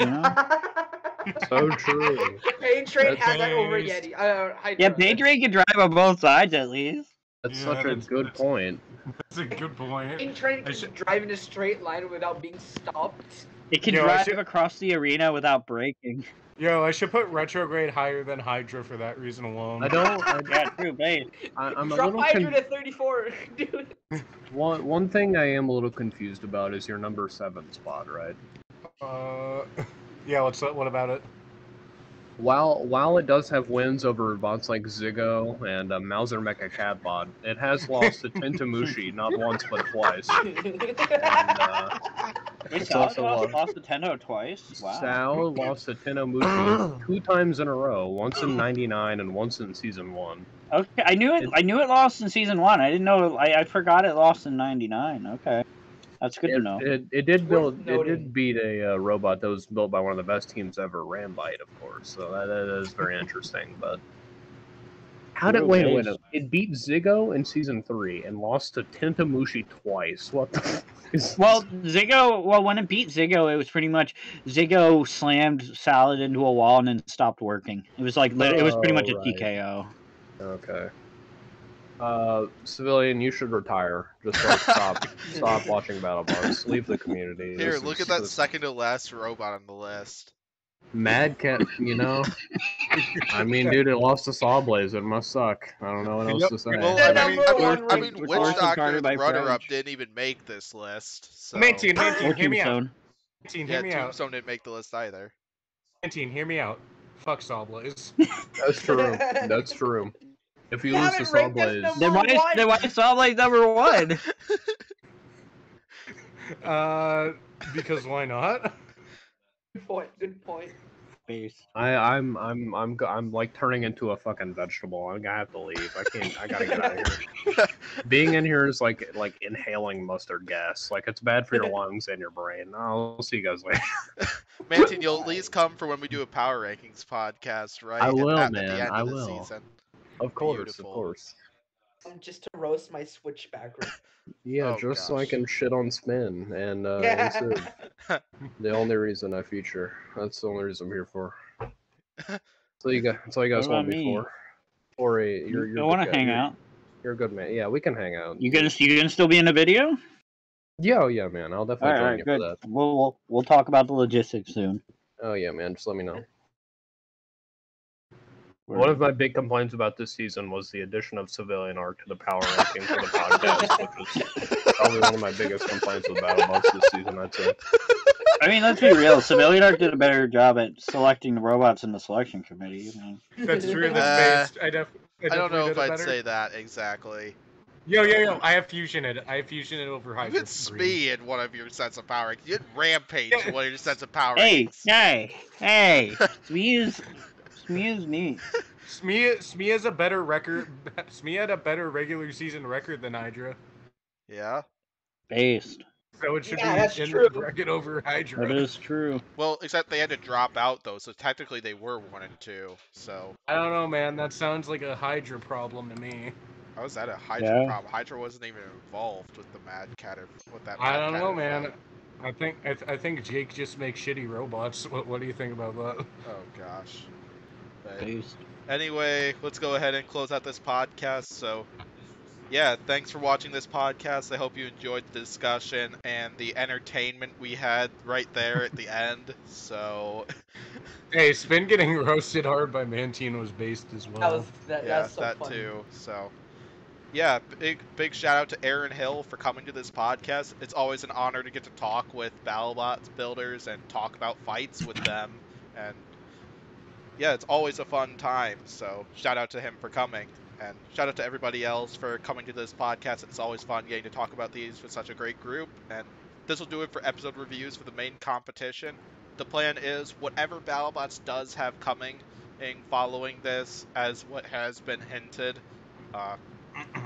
yeah, the plan is there will be prediction podcasts and reviews of that stuff. So thanks for everybody's support during the main competition. Hopefully you enjoyed the season. Hopefully you enjoyed a lot of the content this channel has been coming with. It's kind of amazing to me how far this channel has come after this season. Like, I'm glad to be posting content that seems to be enjoyable by other people. So Yeah, I wish I had that kind of uprise. yeah. Thanks for checking out this podcast. Be sure to hit the like and subscribe button as usual, because like I said, more podcasts will be coming over whatever Battlebots does have coming. There will be another questionnaire. There will be a power rankings podcast at the end. I have a few more podcasts planned for after the season ends. I don't know. There probably won't be much podcasting during the off season prior to the next season starting, whenever that is, if it does happen. So I'll likely be going back to some of my other content that I usually post. Yes, I'm hoping to continue releasing War Machines at some point. We did a Civilian Arc, Pory Nog, Mantine, and I did a Fantasy Robot League over the couple months old King of Bots mod. Did you finish the Fantasy League yesterday? Or you still got some? Yeah, we finished it yesterday. Yeah, and we also did a 1v1 between Civilian Arc and Captain Mantine on Battlebots Reborn mod that I plan to release at some point too. So. And Green, the big question is, are you gonna be doing reviews of the bounties and the secret thing? I do look to plan. Okay. I do plan to do reviews of that stuff. I mean, that's like 6 episodes right there. Yeah, exactly. Yeah, basically there will be more episode reviews. It's just this is the last episode review of like the main competition. So yeah. Yeah, so thanks for checking this out. Thanks for all the support of this channel. I got one thing to say. Yep. I got one thing to say. What? Okay, so last season finale, I gave a shout out to our big fan of the podcast, Chad Robbins, and now I got to give a shout out to our big fan of the podcast this year. Shout out to Lieutenant Nomad for hell yeah, being a huge fan of all our content. Lieutenant Nomad's a real one. Oh yeah. He's a real one. Yeah, shout out to Lieutenant Nomad and everybody that has been commenting on these podcasts. I wish I could name off more people, but yeah, I love hearing lots of people's predictions, lots of their comments, like on mainly the prediction podcast is where most of the comments come from. But yeah, I love hearing lots of people's opinions on stuff like that, and because it's one of the reasons why I love watching this sport so much, and why I hope to get involved in this sport myself at some point. So yeah, thanks for watching this podcast. Thanks for everybody who co-hosted. You can find everybody's channel links down below, as well as social media info linked into the description for Seems Reasonable Robotics. Great having them there. Thanks for checking this out. I'll hopefully see you for the next podcast.